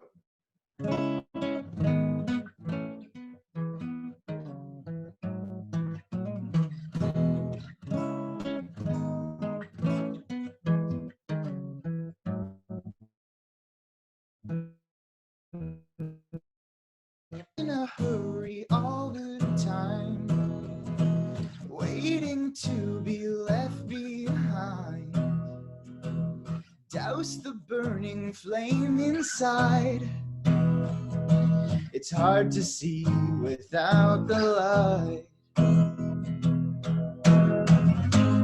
It's coming true, my nightmare, falling victim to the terror of my so-called friends. They pressure me, yeah, and it's killing me.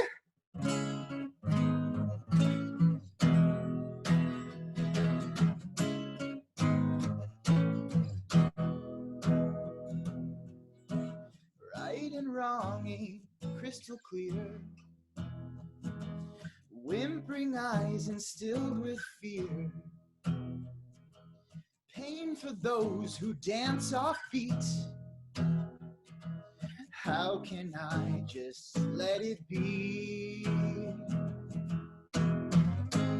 It's coming true, my nightmare, falling victim to the terror of my so-called friends. They pressure me, yeah, and it's killing me, following the crowd to be safe and sound, always casting out the pariah.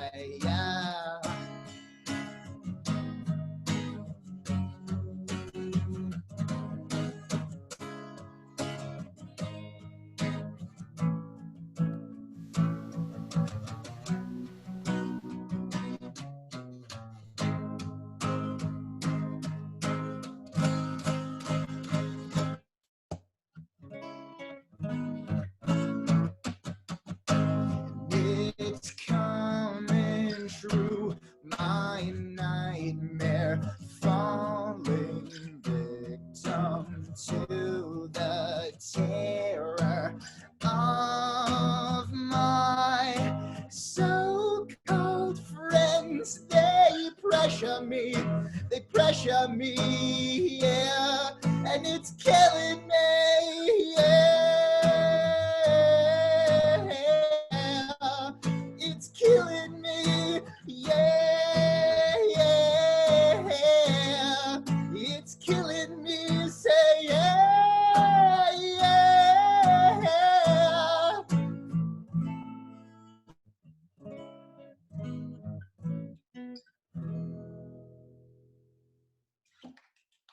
Yeah. Yeah. Yeah. So that was supposed to be part of the whole like anti-bullying thing, but then the school kind of folded and I never got to really play it for the kids that needed to hear it. But I'll record it one day, so hopefully it'll help somebody. Okay, I got one more. What can I say about this next song? I'm not going to say anything. I'm just going to play it, and I hope you guys like it. Okay.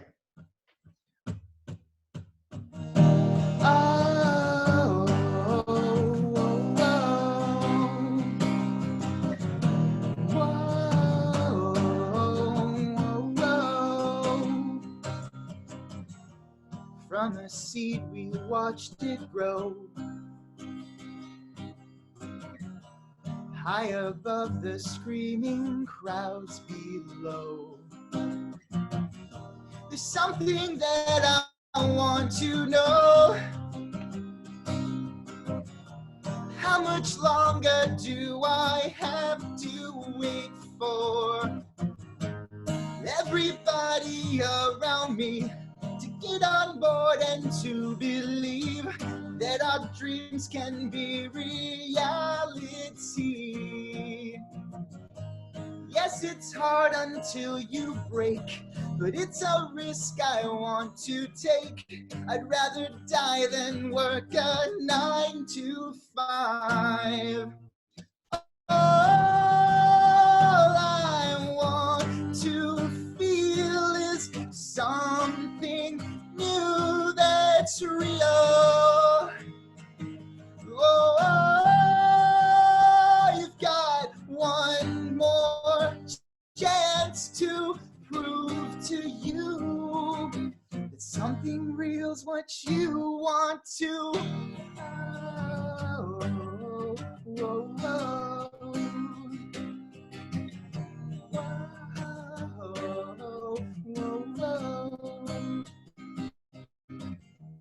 Drawn towards the golden green, will it bring you where you want to be? There's something that you might not know. Either way, the path is long and slow. Think of all the things you'll miss, the Pretty girls, the love, the bliss, the feeling that you'll get when you have won. Know that I don't have a doubt. It's up to you to figure out what this life is all about. All I want to feel is something new that's real. Oh, I've got something more than what I'm asking for. Is that something new is what you want to? Whoa, whoa, whoa.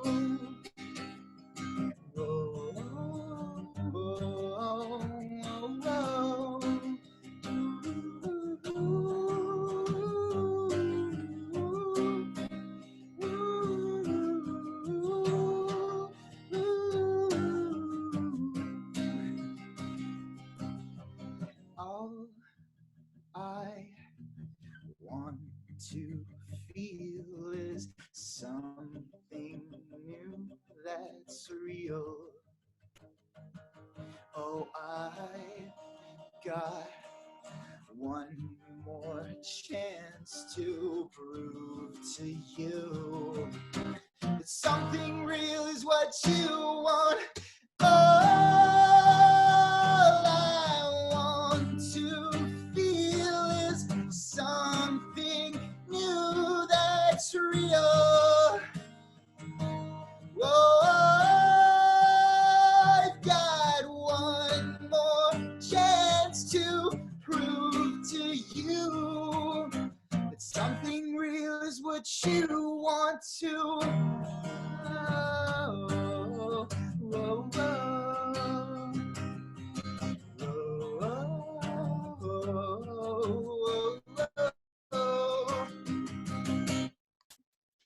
There it is.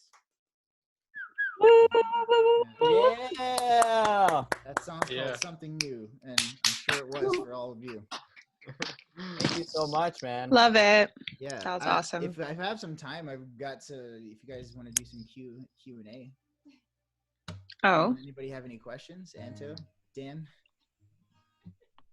Yeah, how's the process of sharing like in like solo compared to like having like a whole band behind you? It's way more nerve-wracking. Way more. The band I can screw up all the time. Dan covers my ass, but here Yeah, right. the mistakes are very obvious. So I had to make sure I practiced for this one. I saw no mistakes.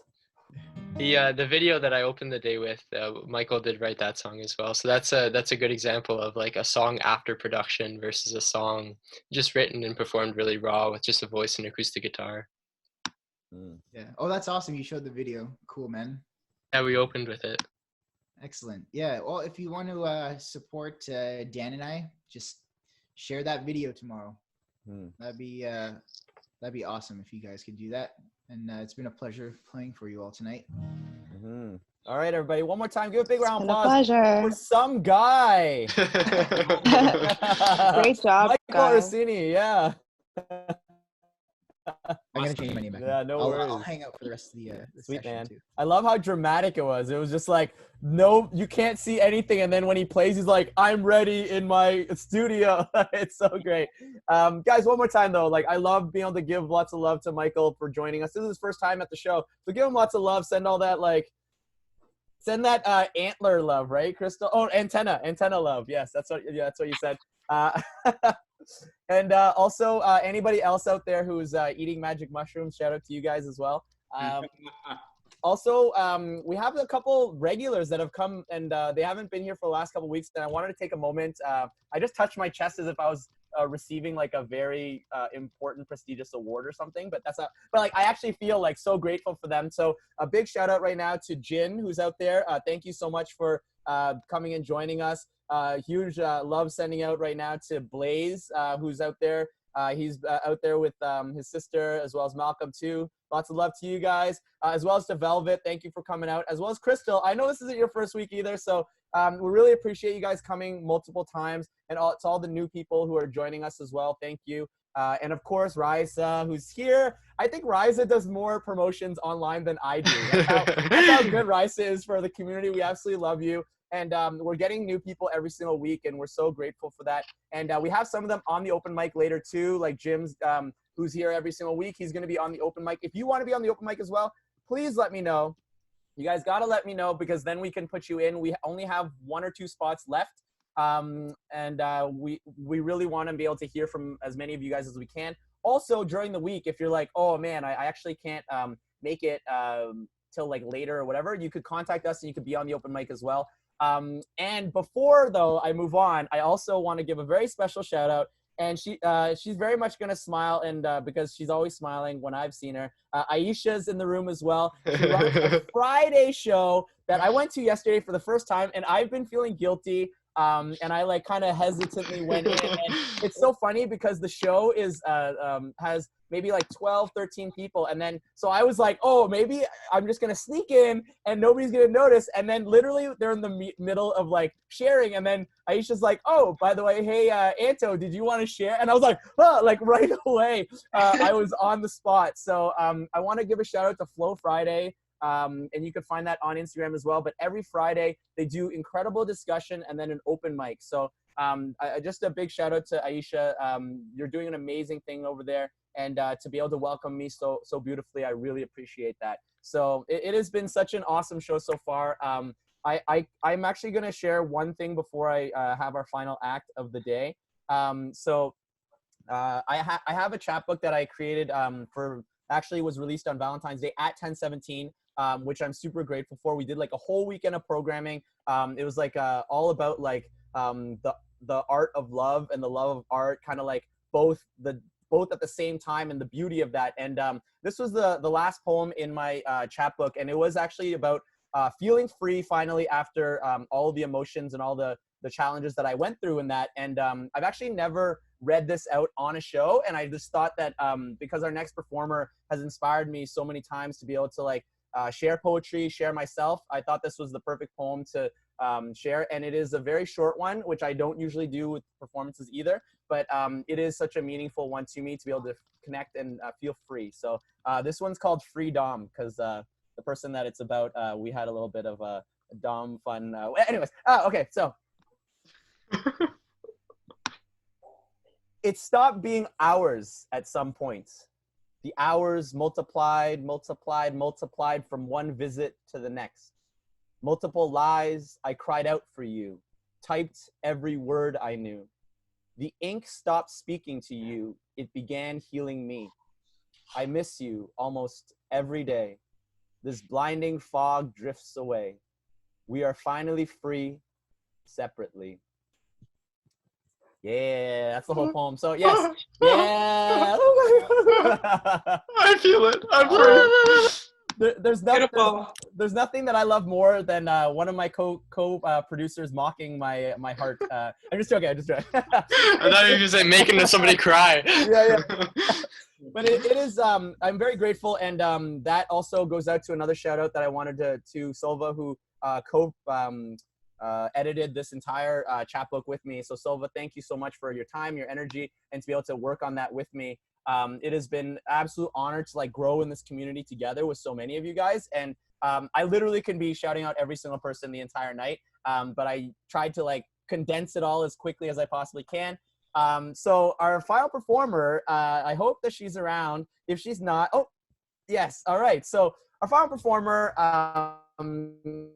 a really special thing that ended up happening. It was super random. I ended up running into her at it was like basically which one was it again, Daniel? Which one were we doing? We were basically outside. We were at the Leslieville flea, and randomly she comes up and she says that she absolutely loves buttons and she's super hyped about this.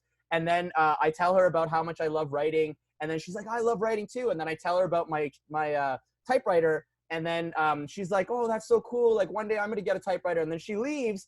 And then like 15 minutes later, she comes back and she's holding a typewriter and she doesn't say any words. She's just so ecstatic. She's like, oh my God. And then she's just so excited. And then she like runs off. with her typewriter, and we've been writing side by side and growing and learning ever since together. So I'm super grateful to have her as our final performer. Give a huge round of applause to one of my favorite people in the whole world, Miss Annie Carter, everybody. Give it up. Yes. Yay, So Annie! wonderful. Hello, everyone. Am I unmuted? Yes, I am.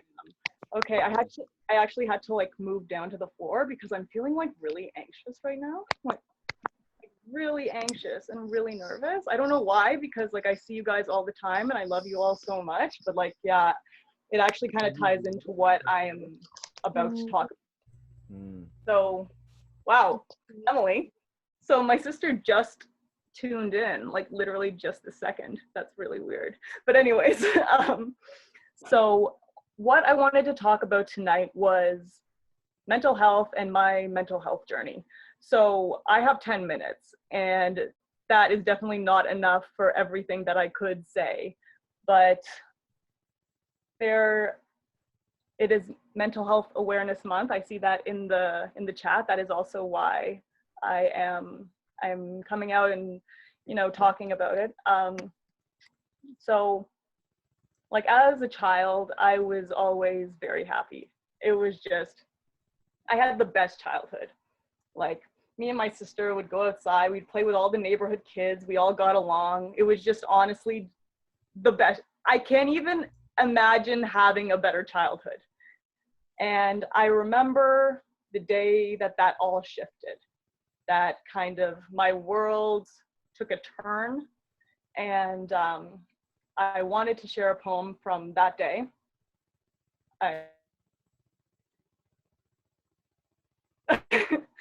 Which is like pretty much all the time. Okay.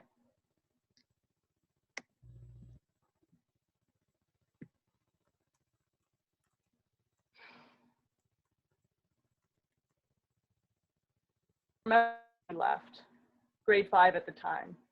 Easter was the following week, but instead of hunting for chocolate eggs, I searched for his heart. The heart that coached all of my baseball teams, and the heart that taught me it was rude to arrive anywhere late. He would say, if you're supposed to be somewhere at noon, you should arrive at 11:45, and then would add, but one thing worse than being late is to not show up at all. So how dare he not show up for me?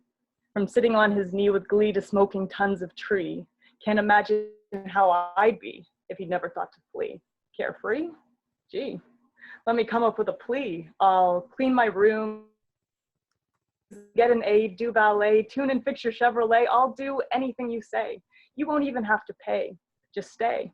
Well, I guess I'm way too late. Though it feels like yesterday when we watched you walk away at the stop behind our gate, southbound towards a brand new slate. Was she worth the pain we gained? The way I said hello, it changed all the world, it seemed to fade. Was she worth the way my childhood aged in the span of about an hour? My mom stopped taking showers. Her depression, it got worse and worse. I slept in bed beside her, wouldn't wake for hours and hours. We couldn't eat, felt wrong to be anything but sour. Was she worth the way that I say no when my partners ask if I have hope? Was she worth the way my young heart broke? Is this some kind of a sick joke? Can't believe the road you chose. Could have fixed it all, but you said no. Was she worth the fact that I lose faith in a man before he does the case? Trust is such a fragile game. In the name of love, I have became a monster, imposter. This cost me my heart. Was she worth it? So after that day, things became a little bit darker. It's funny because I can literally remember the shift, like a darkness inside of me after that. I remember it so vividly, and it was like a what switch had been turned. And so after that, I went into middle school, and there was a lot of bullying that happened. I went to a predominantly white school, and I was from a different neighborhood. I didn't have as much money as these people. I looked a little bit different, and it definitely made me a target. So, you know, I was told a lot of things. I was called a lot of names. I was, you know, it just wasn't nice. When all of this really started hitting the fan was when I was in high school. And when I was in school, I had a great time in high school. But when I was actually alone, it was definitely a different experience, something that probably no one I went to high school would have ever imagined. So this is when I started to self-harm, and it was like,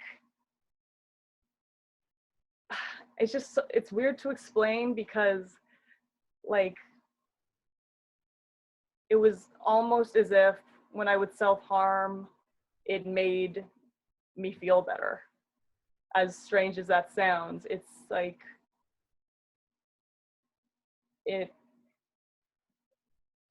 there was just a lot going on inside of me that I didn't really understand. Not that I understand it now, but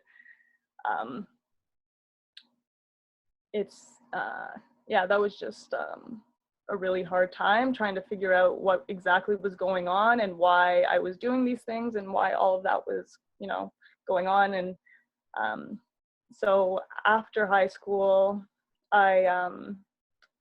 my depression and we found a new family member, and their name is Anxiety. And it was this was definitely the hardest part, was to add in the anxiety to all of it. And I'm actually gonna pull up a poem now. And it is a suicidal thought trigger warning, just in case anyone wants to go or mute the conversation.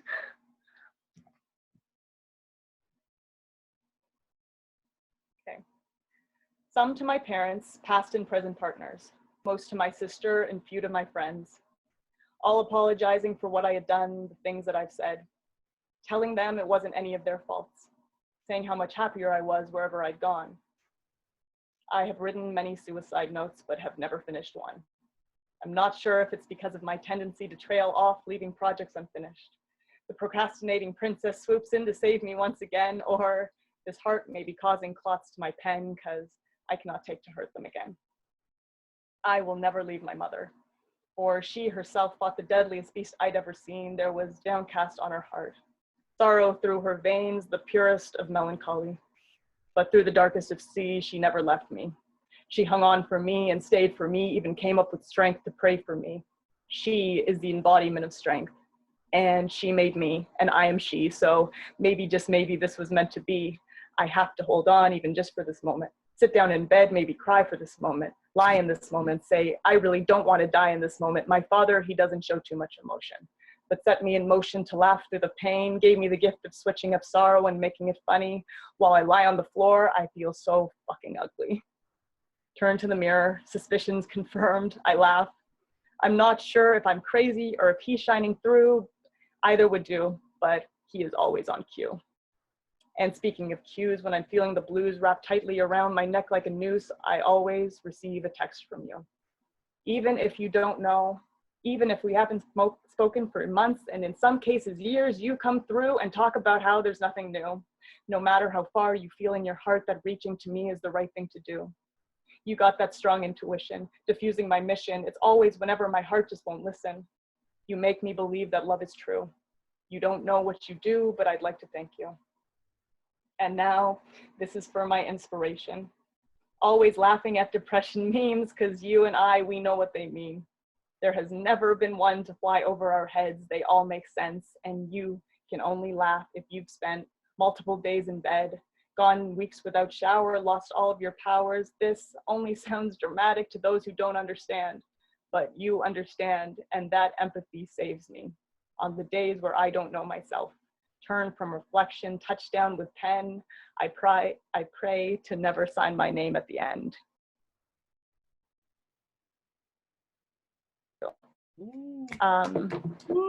Damn. Awful. Thank you. Do I have time for one more, Anto? I can't say no to that. Come on. Go for it. Yes. Okay, so one other thing that has definitely been a struggle when it comes to my mental health is relationships. And it's happened in multiple relationships where, you know, someone doesn't quite understand mental health or anything like that.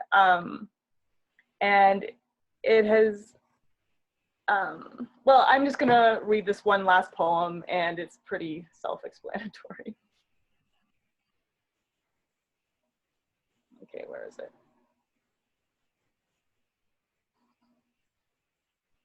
Oh, here it is. Okay.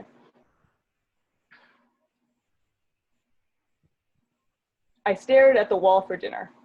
I don't remember what it looked like, what I ordered, or the tone of his voice when he asked, "Are you okay?" I opened up for the first time that day, told him how depressed I'd be. Out of oxytocin, sacrificial serotonin, he says, "It's okay, it'll go away, but you didn't ask about my day. It's been great, you see. I got to see my friends, and they got to see me, and we were just so happy." Brick, coming clearer to focus, eyes wide, brows high, despite my facial expression, he goes on. He continues, doesn't even know what he's doing. The lack of empathy leaves me breathless. I sit in the washroom just trying to catch it. Flashes from the past sit with me, keep me company. Don't respect my privacy. This moment added for the next time my illness is invalid. I know it will come. It's already on its way back at his place. I now ask, "Are you okay?" He says, "No. You weren't even talking at dinner. Like, that's kind of boring." Depression has a way of sealing your mouth, so you're stuck with bad thoughts. Your own private cell, I call the top bunk. Depression takes it anyway. I'm scared is the only thing that comes from my mouth. He can't handle the pain and tells you to leave because he just wants to be happy.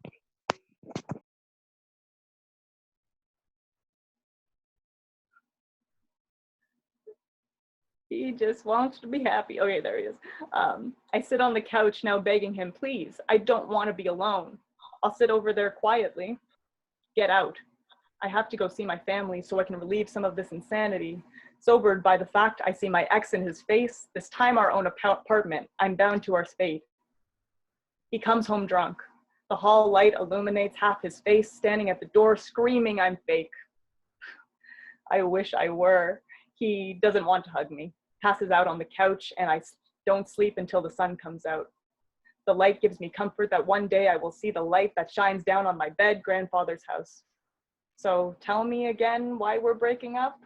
Because you are way too sad. Like, I'm in comedy. This isn't how it should be. He leaves and a weight lifts. They leave and a weight lifts. The empathy lacked is pain gain, and when they leave, I don't feel the same. I feel better.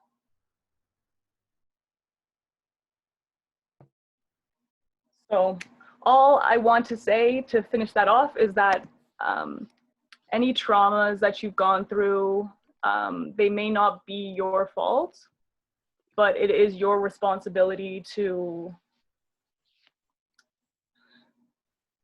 heal. And there have been many things that have happened that, you know, have stuck with me, and you know, it's not my fault, but I have to do what I have to do. And I am very thankful for this whole experience and the experience that I'm going to continue having.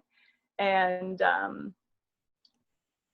just because of what it has brought me and all of the good it has brought me. It's brought me so much good, like beneath all the bad. But anyways, thank you so much for listening. I really appreciate it. Thank you. Thanks for sharing, Annie. Oh, that was amazing, Sam. That was great. Virtual hugs. Thank you, Annie. Ooh, Annie, we love you. Yes. Thank you. That was so awesome. Thank you so much, Annie. Yeah, guys, give lots of love to Annie. Send all that love through the screen. We love you so much, Annie. Yay!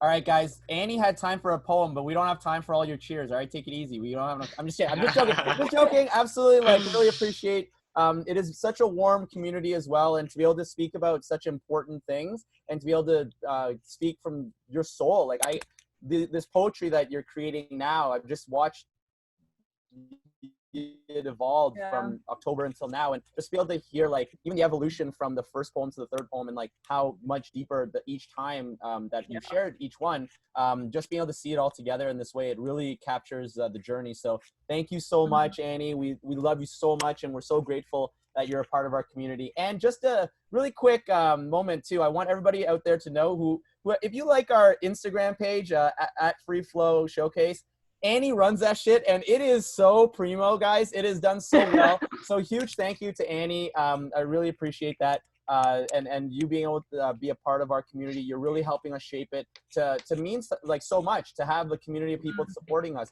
And I honestly don't think that I'd be where I am at all in terms of being able to lean on you guys to heal within my family as well. You know, I'm in Ottawa right now in my childhood home, and sometimes I'll look at an item and I'll just be so emotional, but I don't understand why. And it's just having this community to be able to share this type of stuff.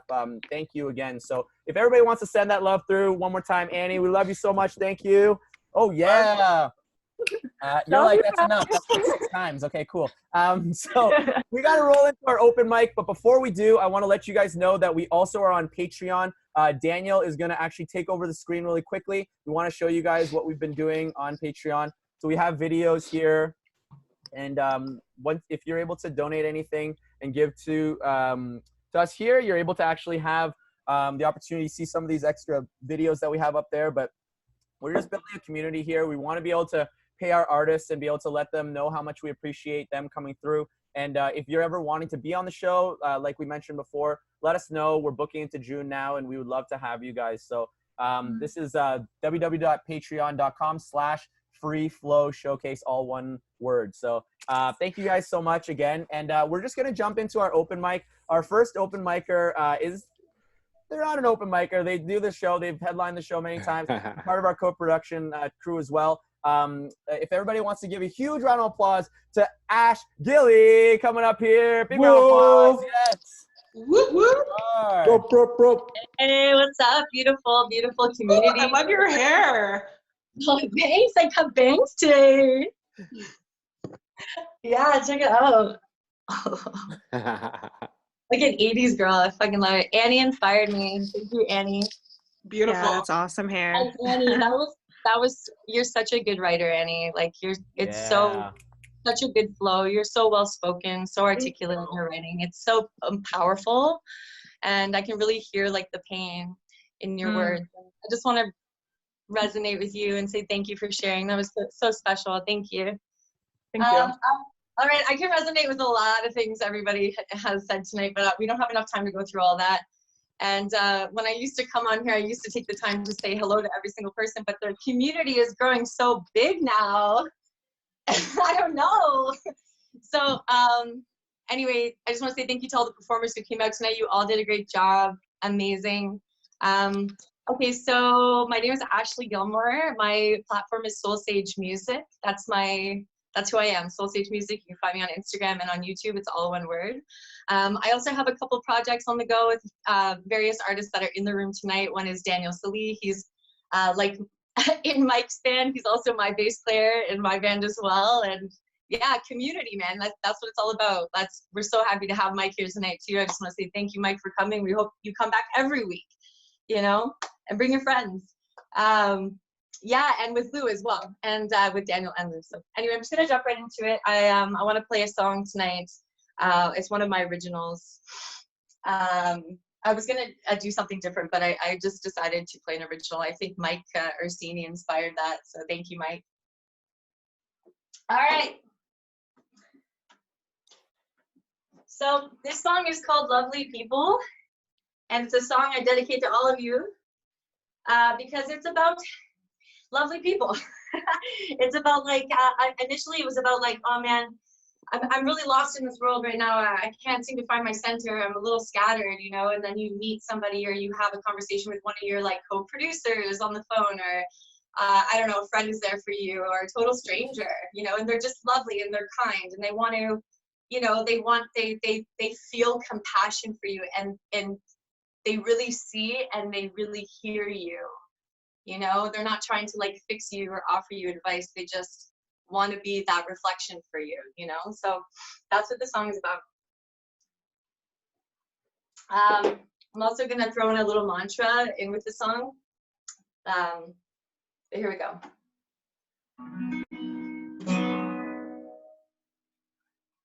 The rain is pouring down like all the souls you sent here, coming to earth to find healing. Mother Earth takes in the rain like your heart takes my voice. Let's heal each other with our voices.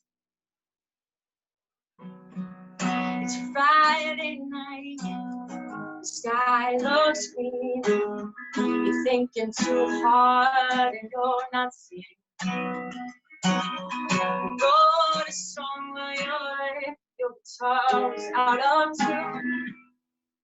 Still you let it get to you, but thank God for lovely people. Lovely people. Thank God for lovely people. Who wants your as I disappeared, she became lost too. I can't recall who she was or how she found you. She takes control of and defensive. Boy from a many defensive. Said dances, love rises. You want your freedom.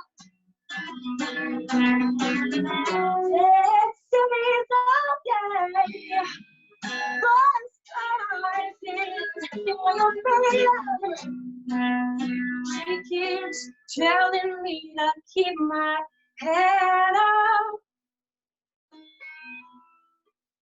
but I'm fed up. She keeps telling me to keep my head up. She's fed up.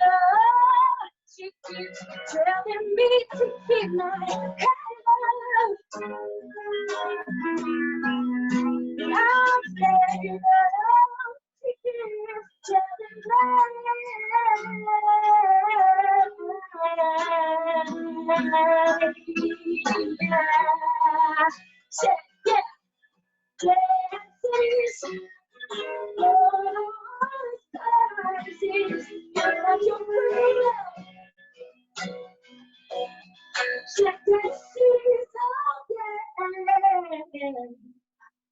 Said lost causes. You want your freedom, yeah. Thank God for it. Lovely people. Lovely people, I thank God for you every day, every week, in every way. My lovely people.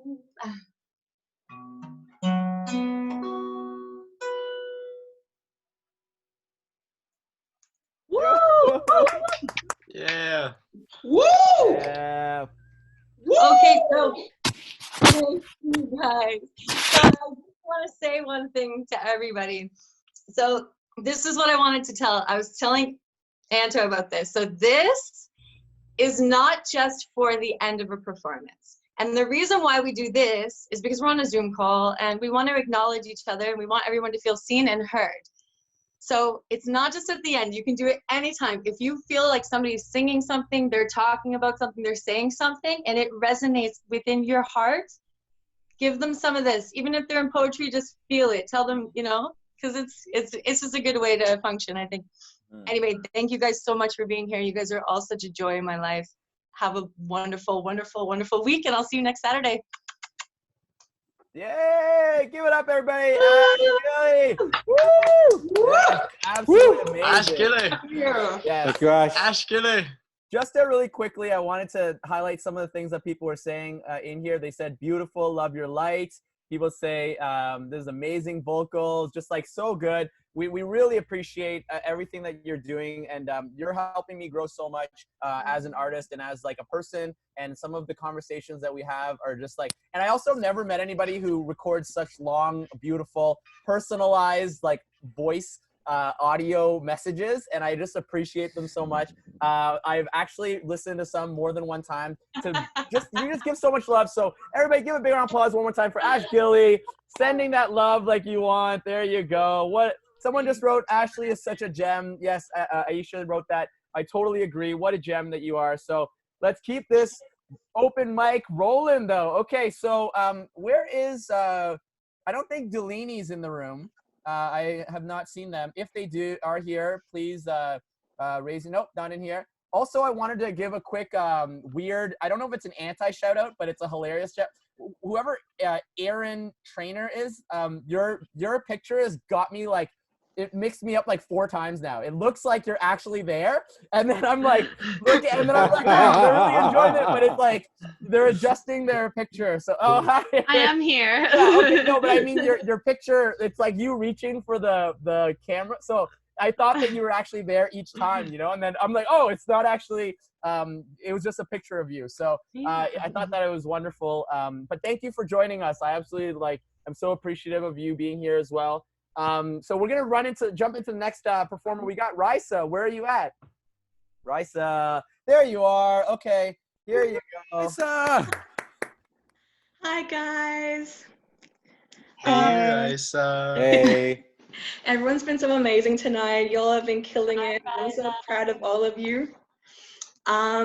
So in case y'all didn't know, I'm Australian. And Mother's Day is actually today, because today is the 10th in Australia. So it's the 9th here, but the 10th in Australia. And I wrote a little something for my mom, who's actually, she's tuned in tonight. So this is for you, Mom. Yeah, Rise's mom. Whoa. Woo! Yeah. Mom, ma, amu, the strongest, most beautiful woman I know. I moved to Canada to find out who I was and to be the strong, independent woman I claimed to be. In reality, I found out just how blessed I was to have the family I do back in Sydney. I was loved and am loved every single day of my life. To me, you are fierce and loyal. My #1 cheerleader and my best friend. My most supportive Instagram follower too. Sorry for every time I've ruined my hair and that time I shaved off my eyebrow. Sorry for making you worry. Coming home at 4 a.m. It probably won't get better, but thank you for worrying. Sorry for every time I've made you upset, knowingly or unknowingly, and sorry I didn't help out enough at home. Living away from you has really put into perspective all that you do for us. The powerhouse of a woman who manages working full-time, having a fully stocked fridge and pantry at any given day, cleaning, taking care of us. Not once did I feel I needed something and it wasn't there. You always made time for me. I miss making fun of Dad with you and talking under the covers. I miss curling up with my head on your lap or holding your hand while we watch Downton Abbey. I miss giving you a kiss on each cheek before bed and how you would blow prayers on me before important events. I miss you forcing me to use every natural remedy known to men, but I get it now. Aloe vera is godsend. You taught me how to love myself, my family, and Allah. You taught me how to laugh and taste the salts in food and how to wear a shari. Every good part of me is the result of how you grew me. And thank you will never be enough, but I love you and I will always love you. Forever your little girl, Risa.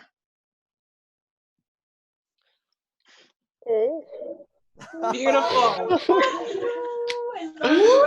So freaking lovely. We love Risa. Just we're taking care of her. For sure. That's so nice. So beautiful, full of joy, love, and laughter. That's what Jim just wrote. Yes, and then man, that was so. One more time, everybody, give it up for Risa. That was so lovely. I can't wait to. I cannot wait. I cannot wait to plagiarize that and give that to my mom tomorrow. I'm just gonna be like, "Thank you for teaching me how to wear a sari." And she's like, "What?" I'm like, "Oh, nothing." So cut that part out.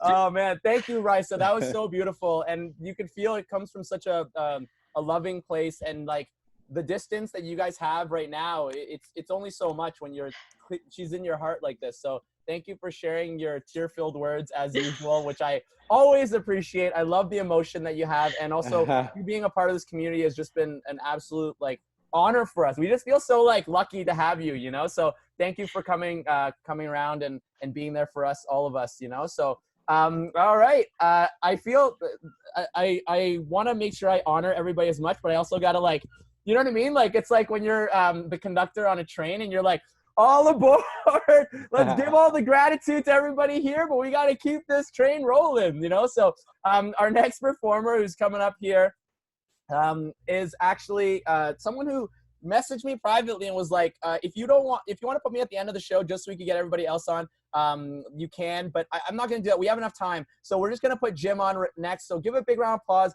to the giving, the caring, and always commenting. Give it up for Jim, everybody. Jim Mondry coming up here. Awesome. Thank you, everyone. Great to see you. Wonderful show as always.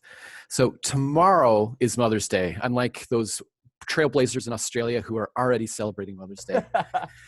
It's a day where kids celebrate their mothers by making homemade cards that cover the mother's pajamas and their bed in glitter, and where dads spend half a day trying to, give the mom some space, and after just 4 hours with their kids, turn to their wives and go, "Holy crap, how do you do this?" And the moms turn back and you're like, "Yeah, I do this every day and work too, motherfucker." So a lot of moms love gifts of flowers, and I appreciate women who love the chocolates, flowers, whatever things.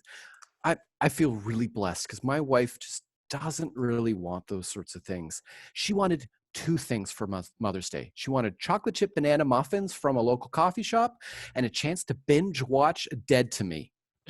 So if you don't know the show Dead to Me, it's a Netflix show. The 2nd season just dropped yesterday. And it's about a woman with anger issues whose husband was killed in a hit and run, and then she murders her best friend's husband. I'm kind of worried she's feeling things that she's not sharing with me. We've hit a point in our marriage where, money's tight, and money's tight for a lot of people right now. So small surprise gifts really don't matter. So she prefers the autonomy to kind of buy things for herself guilt-free. And so she doesn't want me to buy stuff for her. So if when we got married, we've been married for 14 years. We were pretty young when we got married, and we didn't have a prenup because, when you're in your early 20s, you don't need those sorts of things. But if we did, there are 3 things she'd wanted to say. Number 1, no kind of random trite gifts just for the sake of it. No surprise parties, and no repeated stabbings. Now, it's important that there's no repeated stabbings because my wife can be a little clumsy, and so one is okay because I know that's an accident. It's when it's like 3 or 4, it's like, uh-oh, I think there's something's going wrong here. So needed to give her the gift of multiple stabbings. We live in a small community, and buying gifts is kind of hard here because we've got a grocery store, we've got a drugstore, we've got a Walmart, and we've got like a couple weird niche shops. But like I can't go in.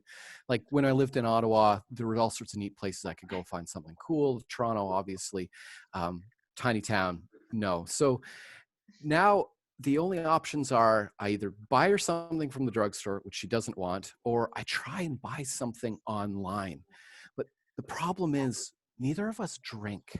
So I can't do the whole, like when she's going to see the credit card bill. And so I can't do the whole, I must have been like drunken me at 2 a.m. on eBay. Like, I don't know what that thing is. So I can't sneak any gifts by her at all.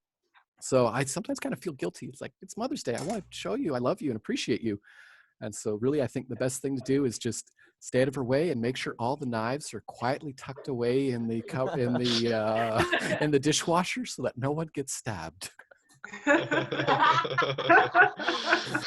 So I'm gonna end it there. Thank you so much, everyone. Thanks for the laughter. Yeah, good Thank you, job. Jim. Thanks, Jim. That was great. That's good. As usual. Awesome. Oh, great job. I look forward to you every Saturday. Yeah. Thank you. Yeah, and one of the best things I wanted to highlight before I put the spotlight back on me, Jim, did you want to tell them when your first show was? Yes, absolutely. My first show was a month ago here at the FreeFlow Showcase. So any bit of skill I have performing is all thanks to you, this community. So thank you, everyone. It's really Anto. He's our role model. Oh, thanks, guys. As long as you know, Jim. Yeah. Well, it's amazing to see though the growth of it, and it's really interesting too because you clearly have a style that's specifically for Zoom where you like wait for the audience to like finish reacting and then their audio gets taken over and then it gets back to you, and like it's amazing to watch because it took me like so long, like 3 or 4 weeks to get used to that, but right from the beginning you were able to notice it because you started on Zoom. So I'm really excited down the road for us to actually hit up some comedy shows together. I don't know if you guys were all here at the beginning, but I had mentioned that at the beginning, when I was sleeping today, I woke up and I had like a microphone in my hand and I was doing comedy like by myself in my room when I was in bed. So like I miss stand-up comedy so much. I have no idea when it's going to be next that we could do it live, but I'm really excited. And me and you, Jim, you're near Ottawa. Is that what you said? I'm about 3 hours northwest of Toronto. So I'm on Lake Huron, tiny town called Port Elgin. Okay, all right. Well, we're gonna bring a show to you, buddy. All right, we gotta do a summer festival whenever we're allowed to gather again. Exactly. We've got an apple orchard. We could totally have people camping up here. So what we could do is instead of have people holding tomatoes, we'll give them apples and they can throw them at the comedians. Yes. In a field somewhere. Yes, awesome. So we're gonna keep the show rolling here. Thank you again, Jim. That's awesome. We love having you as part of the community. I hope your wife heard none of that stuff. So, okay. So, Silva, you're actually next. I don't know if you hear me there. With my favorite background, that's not a fake background. We got Silva with the pink wall here. So give a huge round of applause for Silva. Absolutely amazing. Yes. My co-editor. I absolutely love you so much. Yes, there you are. Hi. Hey, Silva. Hey, Silva. Hold on a second. Let me just like exit out my other apps. All right, there we go. So I want to give like a couple like quick shout outs because my poem's short, so I'll have time. First, Annie, like your work speaks for itself, but also you're my depression buddy, and you encourage me to shower, which I really appreciate. That's like the most solid, like, that's what I need the most. Somebody to tell me to do it. You're the only one. Thank you. You're welcome. Also, Raisa, she always like encourages me. Like after she hears me perform, she'll like message me and like give me this like personalized message based on my performance and shit, and like makes me cry. So like, thank you. Yeah. Okay, I'm gonna cry. It's fine. So I'm in my feelings now, so I'm gonna do a feelings poem. Yeah.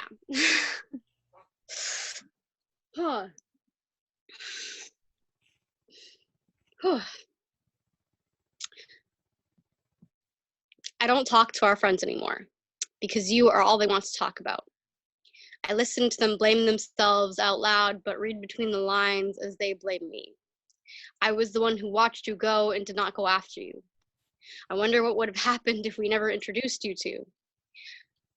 They asked me to relive the night over and over and over again and again and again, but never hear that you were the one that chose to walk away in front of me. I did not sacrifice my certainty for your maybe, and call me selfish for never truly regretting my choice. The night you died, I ate cheesy bread, did not sacrifice my recovery for you. Tell me my grief was not real because I did not take it out on my body. I no longer cry for you in the middle of the night. Tell me our friendship was not real because I will not hollow myself out to make room for you anymore.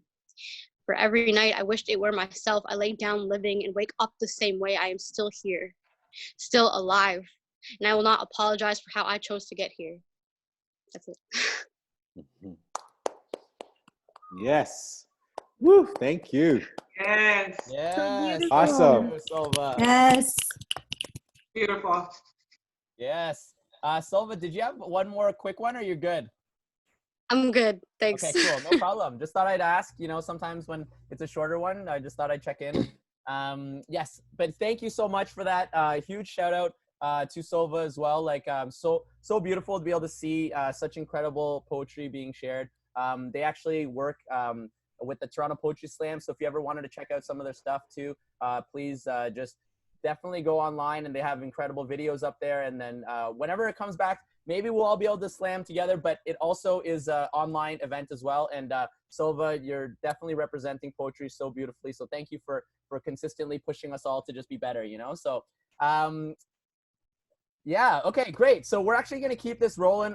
Where is Aaron? Oh yes, Aaron, there you are. Hello, how are you? I'm just gonna send this over to you. You ever seen in those, you know what, those, what was it, makeup videos where they go like this and they're like, oh, Yeah.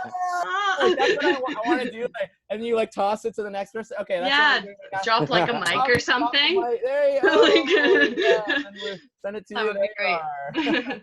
Awesome. Well, hello everyone. I'm Erin, and thank you so much for having me. This is my first time. I just found you this week on Instagram, and this is so amazing so far. I've had a few tears. Like, this has been so beautiful. So many of you are such talented writers, artists, everything. So thank you for having me among some of the most amazing people. Thank you.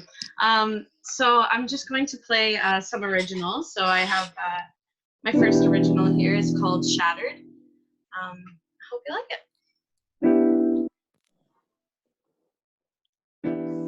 Broken mirror on a wall,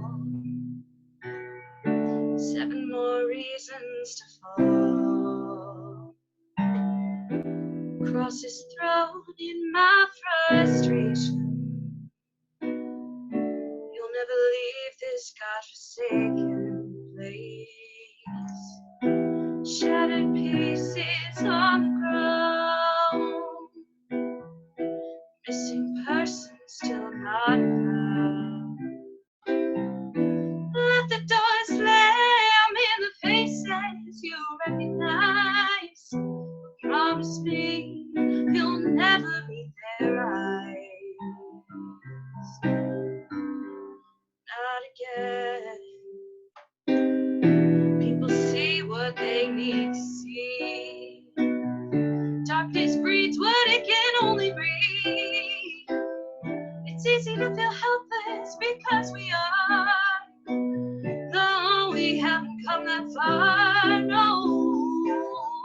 Shattered people all around, and a humanity that can't be found. We let the door slam in the faces we recognize. Just promise me you'll never even try. Not again, never again, never again. Will I come for you? Will I pray to you? Will I sing to you? No, no, we can't be saved. They say the road is paved with good intentions, but we don't have none. You say it's just a start, but we all do our part, breaking these hearts. Shattered people all around, and the reason that can't be sound. We let the door slam, now all the doors are closed. The window's broken, we've got nowhere left to go.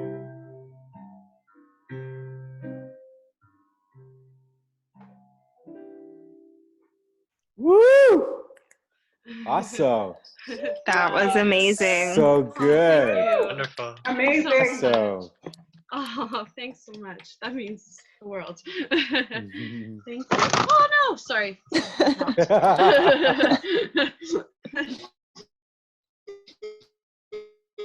Excellent. Okay, so I have another original. This one is less depressing, but still like pretty depressing. So for those of you that are into that, Bring it on. this one I wrote recently actually, and this is my first time performing it, so hopefully it goes over well. How did we get so stuck on this road? Do I have to sacrifice the love that I have for the love I've always wanted, for the love I thought I gave back? Never thought I'd have to choose between the love I dreamed of and you. And either way I lose. Now I'm left with our old broken, unspoken promises. And when I ask you what changed, you say you never wanted this. How did we get so stuck on this road? How did we lose everything that we've known? You warned me once that you were cursed. I said, give me your worst, but who saw the red flags first? Who saw the red flags first? Do I have to sacrifice everything I desire for the only man of love, the man who sets me on fire? Never thought I'd get to see, at least not this early, the man you really are, not who you think to be. Now I'm left with our old broken, unspoken promises. And when I beg you to tell why you lied, you say you never wanted this. How did we get so stuck on this road? How did we lose everything that we know? You warned me once that you were cursed. I said, give me your worst, but who saw the red flags first? Who saw the red flags first? Do I have to choose between the love I dreamed of and you? I shout across the room. You just stand there silently like you always do. Your eyes are vacant, and I was mistaken. I thought that we were on the same page, but I can't let myself be upstaged. How did we get so stuck in our ways? We've done nothing but scream at each other for days. Your broken heart has left you cursed, but my broken heart raised the white flag first.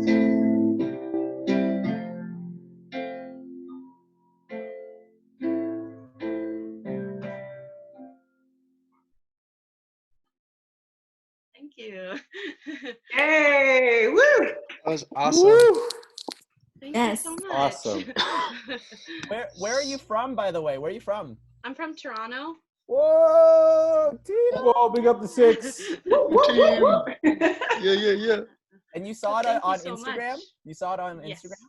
Okay, great. Wow, that's so cool. You have a voice of an angel. We're so happy you came.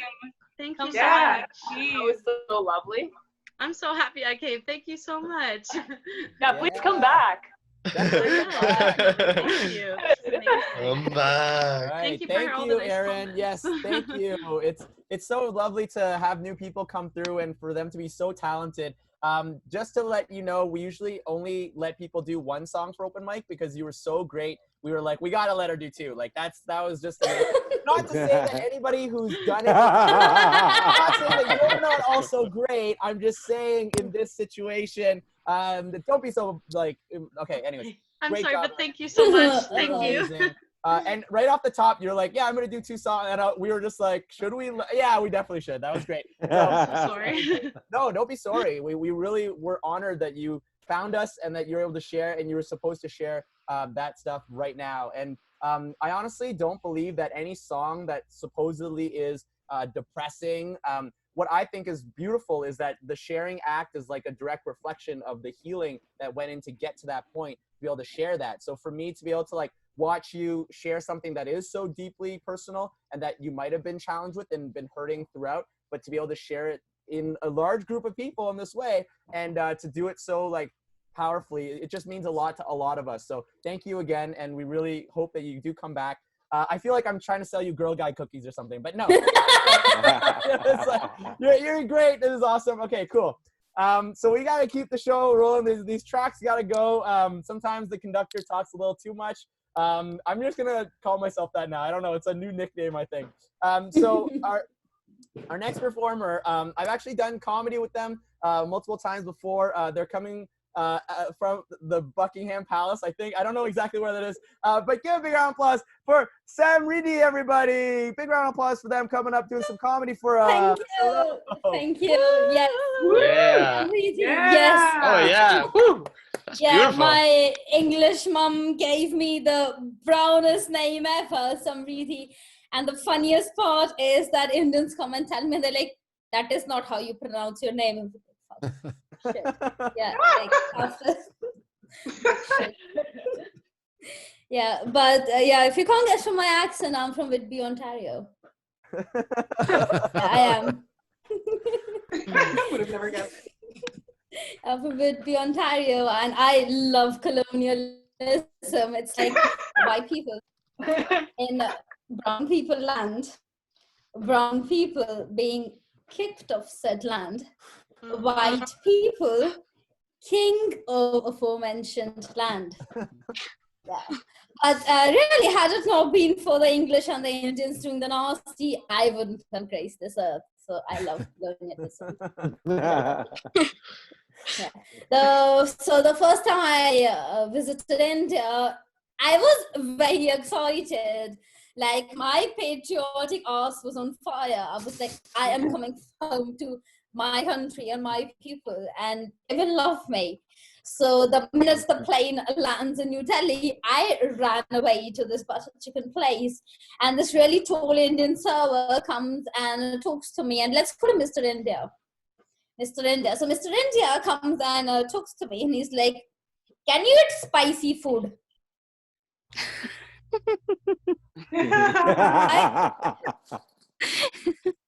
I was very offended. Excuse me, Mr. India. I have been eating spicy food my whole life in London. In London. Made up of spice. I am fucking ginger spice. Eat spicy food. Yes. So Mr. India brings this big bowl of butter chicken. So what does Sam do? I disregard all the tables and chairs in the restaurant like a proper Indian person. Sit on the floor, cross-legged, use my hands, and I eat every single piece of meat from that chicken. You are not having it, you stupid wanker. No, you're not touching my chicken thigh. I ate the whole bird. Like, piss off, Mr. India. Yeah, but yeah, that's sad. But the next day I was forced into an arranged marriage. Yeah, exactly. Yeah, with the pot in the bathroom. Yeah, it was sad. Yeah, so I have major issues with Indians and British people because they gave me their genes. Like fucking cunts, all of them. But my biggest problem, my biggest problem is actually with North America. And the fact that I am not considered an Asian in North America. Like, do I not look like an Asian? Did I study the wrong maps in school? Because the last time I checked, India was a part of Asia. So, I am Asian. Yes. So, if you have any problems and if you want to argue with me, meet me in the back or slide into my DMs. Do not meet me. That's illegal now. Slide into my DMs and argue with me. Indians are fucking Asians. Yes. And in North America, I am not even an Indian. Yes, yeah, exactly. Because apparently, didn't we all establish that Christopher Columbus was a pillock of a man, that stupid wanker who couldn't read maps? He was looking for my people when he came to America decided to call the native people Indians, but he was looking for my people. Yeah, so in the 21st century, when I go to Service Ontario, I cannot check mark this box marked Indian. There's a Minister of Indian Affairs that won't deal with my problems. There are all of these companies and places that give Indian discounts. I cannot get. You know how much it hurts me? It just really, really hurts me. So in the 21st century, there's a box marked Asian. I can't check that. There's a box marked Indian. I cannot check that. There's a box marked others. Yes. Oh, my dear. Yes. Yeah, so I've been traveling for the past 10 years. So I like this weird accent. I call it the Bollywood version of Downton Abbey. Because so every place I go to, I just imbibe the linguistic inflections, just trying to make myself legible to other people, because I hate it when people are like, pardon, like, I don't understand you. So at this point, I'm like, fuck it. People, they just ask me random questions. They're like, are you from England? Are you from Australia? Are you from South Africa? And I am so tired of that shit. I'm like, no, I am just a tan American doing a British accent. Yes. Yeah, just hate people. Like, people are disgusting. All people, I just hate people, except Canadians, though. Yes. I know. Canadians are very nice, like very, very nice. Like when you're walking on the street and this random strange Canadian looks at you and he smiles. See, in the UK, you do not indulge in activities like smiling.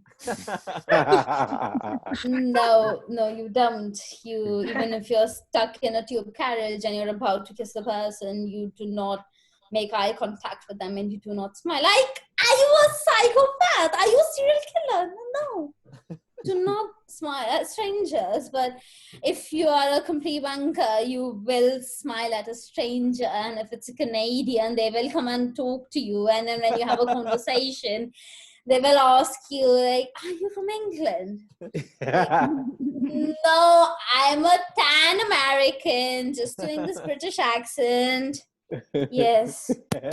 Yeah, I've been dating Canadians for the past few months because I'm in Canada. No other reason. Yeah, no other reason. No other reason. I've been dating. Yeah.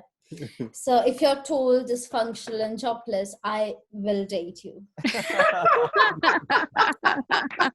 Exactly. So there are blokes with the perfect jobs, the CEO kind of men, like the brown parents approved men. I hate them. Just hate them. So if a chap comes to me and he's like, Sam, I don't want to be in a real relationship, and I'd be like, oh my God, I love you. And then if I find that he's swiping on Tinder, my brain is like, oh my God, I need to marry him. And if I find out he's still dating his ex, my brain is like, I need to have his babies. That's my problem. So before the quarantine began, I started dating this man. No, I just didn't date him. He's dead. I don't know what's the problem. But I went on a date with this person called Jasper, and he was the perfect person. Like, he was 6'2", he was tall. He was a manager and in a like tech company, and he would send me like Shakespeare quotes and particle physics things, and he was perfect. And then we went on a breakfast date, not the next day. I am not that person. So we went on a breakfast date. And this ghastly man decided to mix orange juice with red wine. And then my brain is like, oh no, Satan, no thank you. I've been like too busy to even text him back. But yesterday, actually, I was just Googling random shit, like not stalking my ex. I was Googling things, and I found a 2014 announcement with Jasper and some another girl, like was an engagement or a marriage announcement. But my brain is like, oh my God, but Jasper's gone all Casper on me. Yeah. So my best friend, she's like, this might be a part of your relationship karma. And I'm like, oh, bollocks, I'm Indian. I should know that. And I thought, and I was like, darn it. I forgot to break up with my high school boyfriend, Male Sam. So, Male Sam, if you ever hear this, it wasn't you, it was me. Yeah. Like, he's still at Covent Garden Tube Station waiting for me, and this is clearly not Covent Garden Tube Station. And in retrospect, male Sam and female Sam were never meant to be. Like, yes, like, what would our kids be called? Male Sam Jr. and male Sam Jr. Jr. Like, I'm Indian. I'll only have boys. Yeah. So, to conclude, I am single. I am waiting for my Mr. Darcy, like the perfect Mr. Darcy. So if you know any tall, dysfunctional men, former jailbirds, drug addicts, people with alcohol problems, exes, or weird men, please let me know. I'll put on my poshest fake British accent and I talk to them. All right. Great job. My God is so dysfunctional. Amriti, how could people find you to maybe check out some more of your stuff? My disgusting British humor. So I'm on Instagram at Samairop. Like, do you want me to write it? Yeah, write it into the chat over there. Yeah, I'll write my Instagram handle onto the chat. I have really, so the past 2 days, I've had bad potty humor because I've been experimenting with milk and I'm lactose intolerant. So I call it potty humor for Love it. obvious reasons. So yes, I will do that. All right, so thank you you. can find me on Instagram with disgusting humor. All right, thank you so much, Amriti. One more time, everybody. That was incredible. That was so good. And also, just to let you know, I'm actually 6'4". So just in case if no one can really see my true height, which is 6'4", you can't really see. This desk just goes all the way, you know. So just in case if you were wondering. But anyway, joining us, I really appreciate it. It is amazing to be able to see all the works of art you have on your walls. They seem like they're very worth quite a lot of money. So they're really nice. Yeah.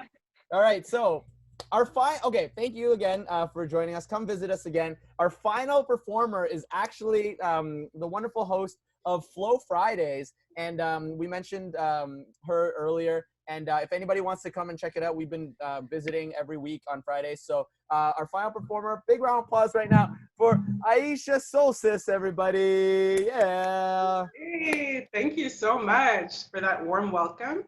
And thank you so much as well for supporting me with Flow Friday and being there. It was so wonderful yesterday to share with you.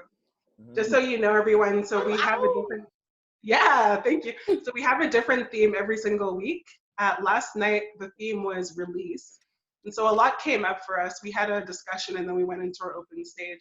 So right now, I'd like to ask a couple people here who are watching, what is it that you would like to release? What is it that you have been releasing? What is it that you want to release? What comes up for you right now with the concept of release? You can unmute yourself and just yell it out. I'm going to write it down and I'm going to put it in my songs I'm going to do. Jealousy. Fear. I don't know if I heard jealousy. Yeah. Someone wrote grief in the chat. Okay. Let me know if I missed anything. There's a million. Anybody else? Impatience. Impatience. Perfect. Can I get 2 more things that you are trying to release or that you want to release or that you have released recently? And it can be an actual thing. What was that? Expectations. Judgment. Ooh, expectations and judgment. Amazing.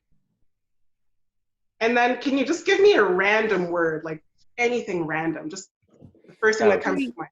Doubt. 3. Aaron privately messaged me again, restlessness. Restlessness. Perfect. I see how I'm doing that now. I figured it out. Here we go. I gotcha. Thank you. No worries. There you go. Amazing. Random word, please. Random. Doubt. Dream. Yellow. Ooh, dream. Cologne. Yellow. Cookie. What was that last one? Cookie. Ooh, cookie. I like cookies. I'm a cookie fan. Community. Community? Yeah, I didn't say nudity. I said community. Community it is. Mother. I think that's good enough. I think I have enough to put together a song. Yeah, everybody, I'm so grateful to be here. This is such a great space. I'm so happy that we get to now like collaborate and do our things consecutively Friday and Saturday. So, ooh, okay. Let me know if you can't hear me properly, okay? Just give me some type of sign, right? Yeah. Awesome.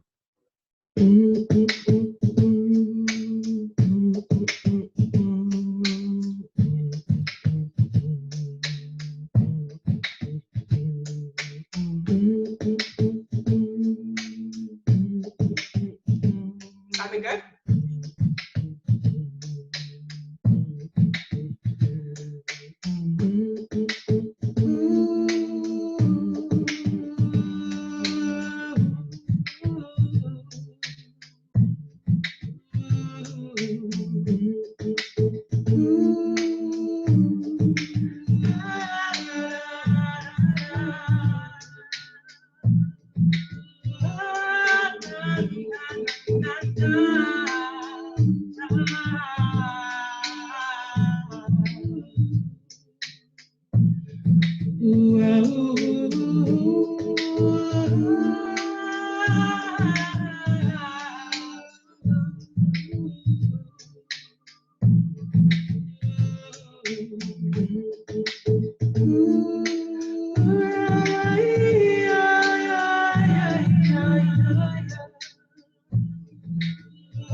Letting go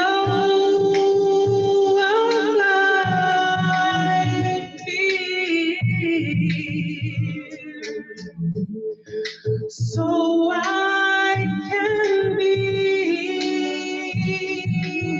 fully here with you. I'm not letting go of impatience, knowing life proceeds in stages, letting go of expectations, so I can live without doubt. I know that if I shout my goals to the universe, that they will come true. So I say hallelujah to you too.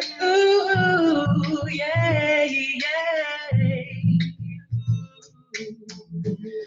And in community, we have so much unity. And the reason I take the video off my Zoom is because I don't want to expose you to nudity. Oh,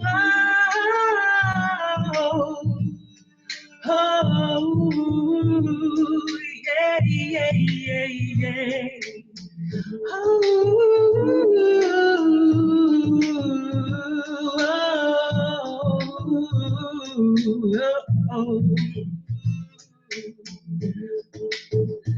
go of grief, so I can one day see the joy that you brought to me back in those days when we hung out so happily and eating cookies. I like to eat those cookies. The cookies deserve their own chorus. Someone gave me cookies. Do you have some cookies for us? I need more cookies. Make them, baby, make them. Why don't you make them, baby, make them. Make them for me.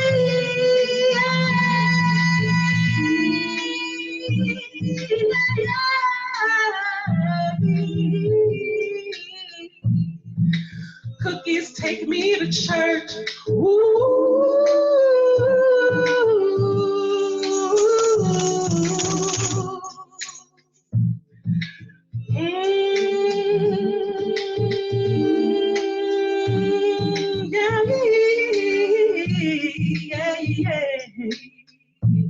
Yeah, shroom cookies too. I got shroom cookies for you. I've got quite a few here. No, I don't really. Please don't send the police after me. Oh, no. Please don't. No, I'm alone at home.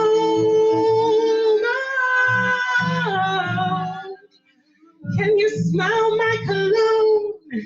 I'm not wearing any, I haven't showered in a while because I'm alone at home.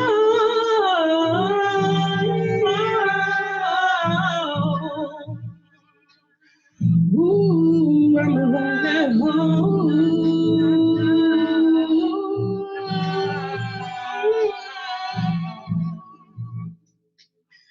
Break it down, break it down, break it down, break it down, break it down, break it down, break it down, break it down, break it down, break it down.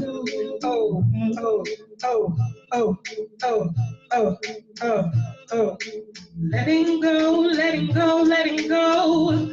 Feeling like I might be yellow. Feeling like you're a pretty cool fellow. I bet you don't know who I'm pointing at, but it doesn't matter, gotta cut me some slack.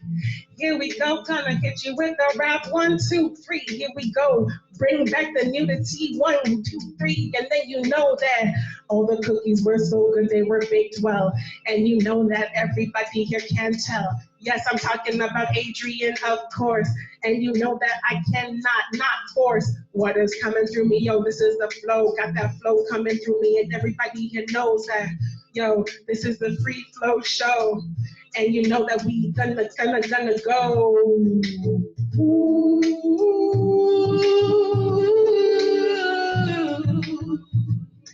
Remember your dreams, remember your dreams. Don't be restless, they are coming faster than it seems. Let go of expectations and impatience too. Remember that your community is here for you. I love being here on Zoom with you. With you.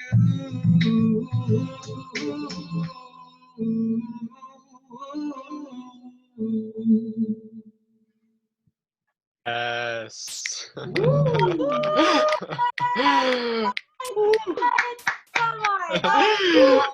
Oh, wow. So good. That's sick. So fucking amazing. Oh, that's sick. Sick. Awesome.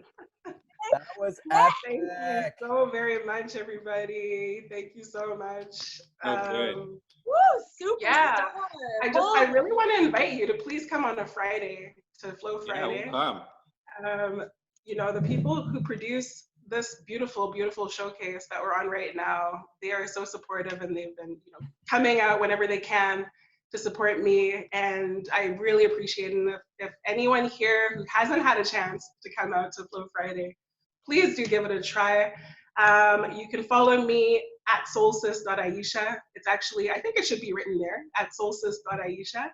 And I pretty much have updates once in a while in my stories about what's happening and what the theme of every week is, so you know what's happening in advance. But even if you don't know what's happening, it's still a good time regardless. And I hope to see some of you there next Friday. The topic is actually patience. So Mm. yeah. Yes. All right. Yes. One love. Thank you so much, Aisha. Let's just say I can't wait till Friday because I'm impatient. So awesome to have you on our show. It is such an honor to be amongst such like great performers, but to see you create that all in the same like, oh, that was amazing. I'm just like, I'm like buzzing still from that. Like everybody's just firing words at you. All of us were like little kids in like a grade school being like, say my word, you know? So like to have that, it was just so incredible. And like, when you totally felt that way. Yeah, I know, right?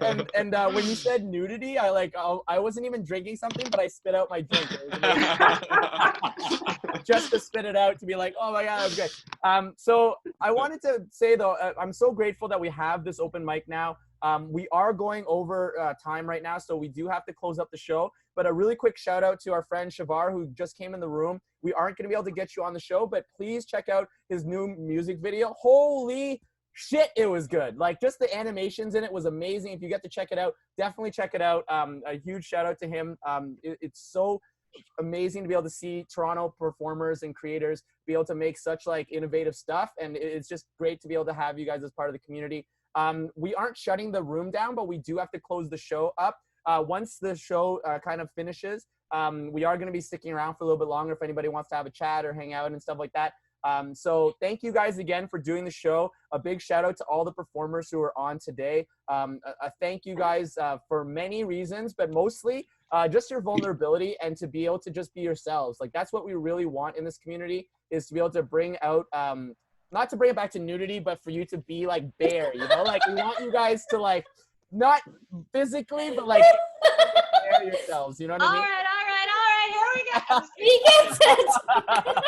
Oh my God. Okay, so this is the no pants portion of the evening. Just joking. So we are going to be here every single Saturday, and then Fridays we have the Flow Fridays. Saturdays we have this, and hopefully we'll be able to do some other programming in the future that kind of like connects back to the idea of being able to share like your actual perspectives and to be able to open up more. They have a lot of that on Flow Fridays as well. And on our show, if you want to do the open mic next week, or if you want to be booked in June, let us know. Thank you again for coming out, and give yourselves a lot of love right now. Send all that stuff, you know, yeah. All right. Good night, guys. We love you guys so much. Bye. And God save the Queen. Yeah. All right. Fucking 98 and still alive.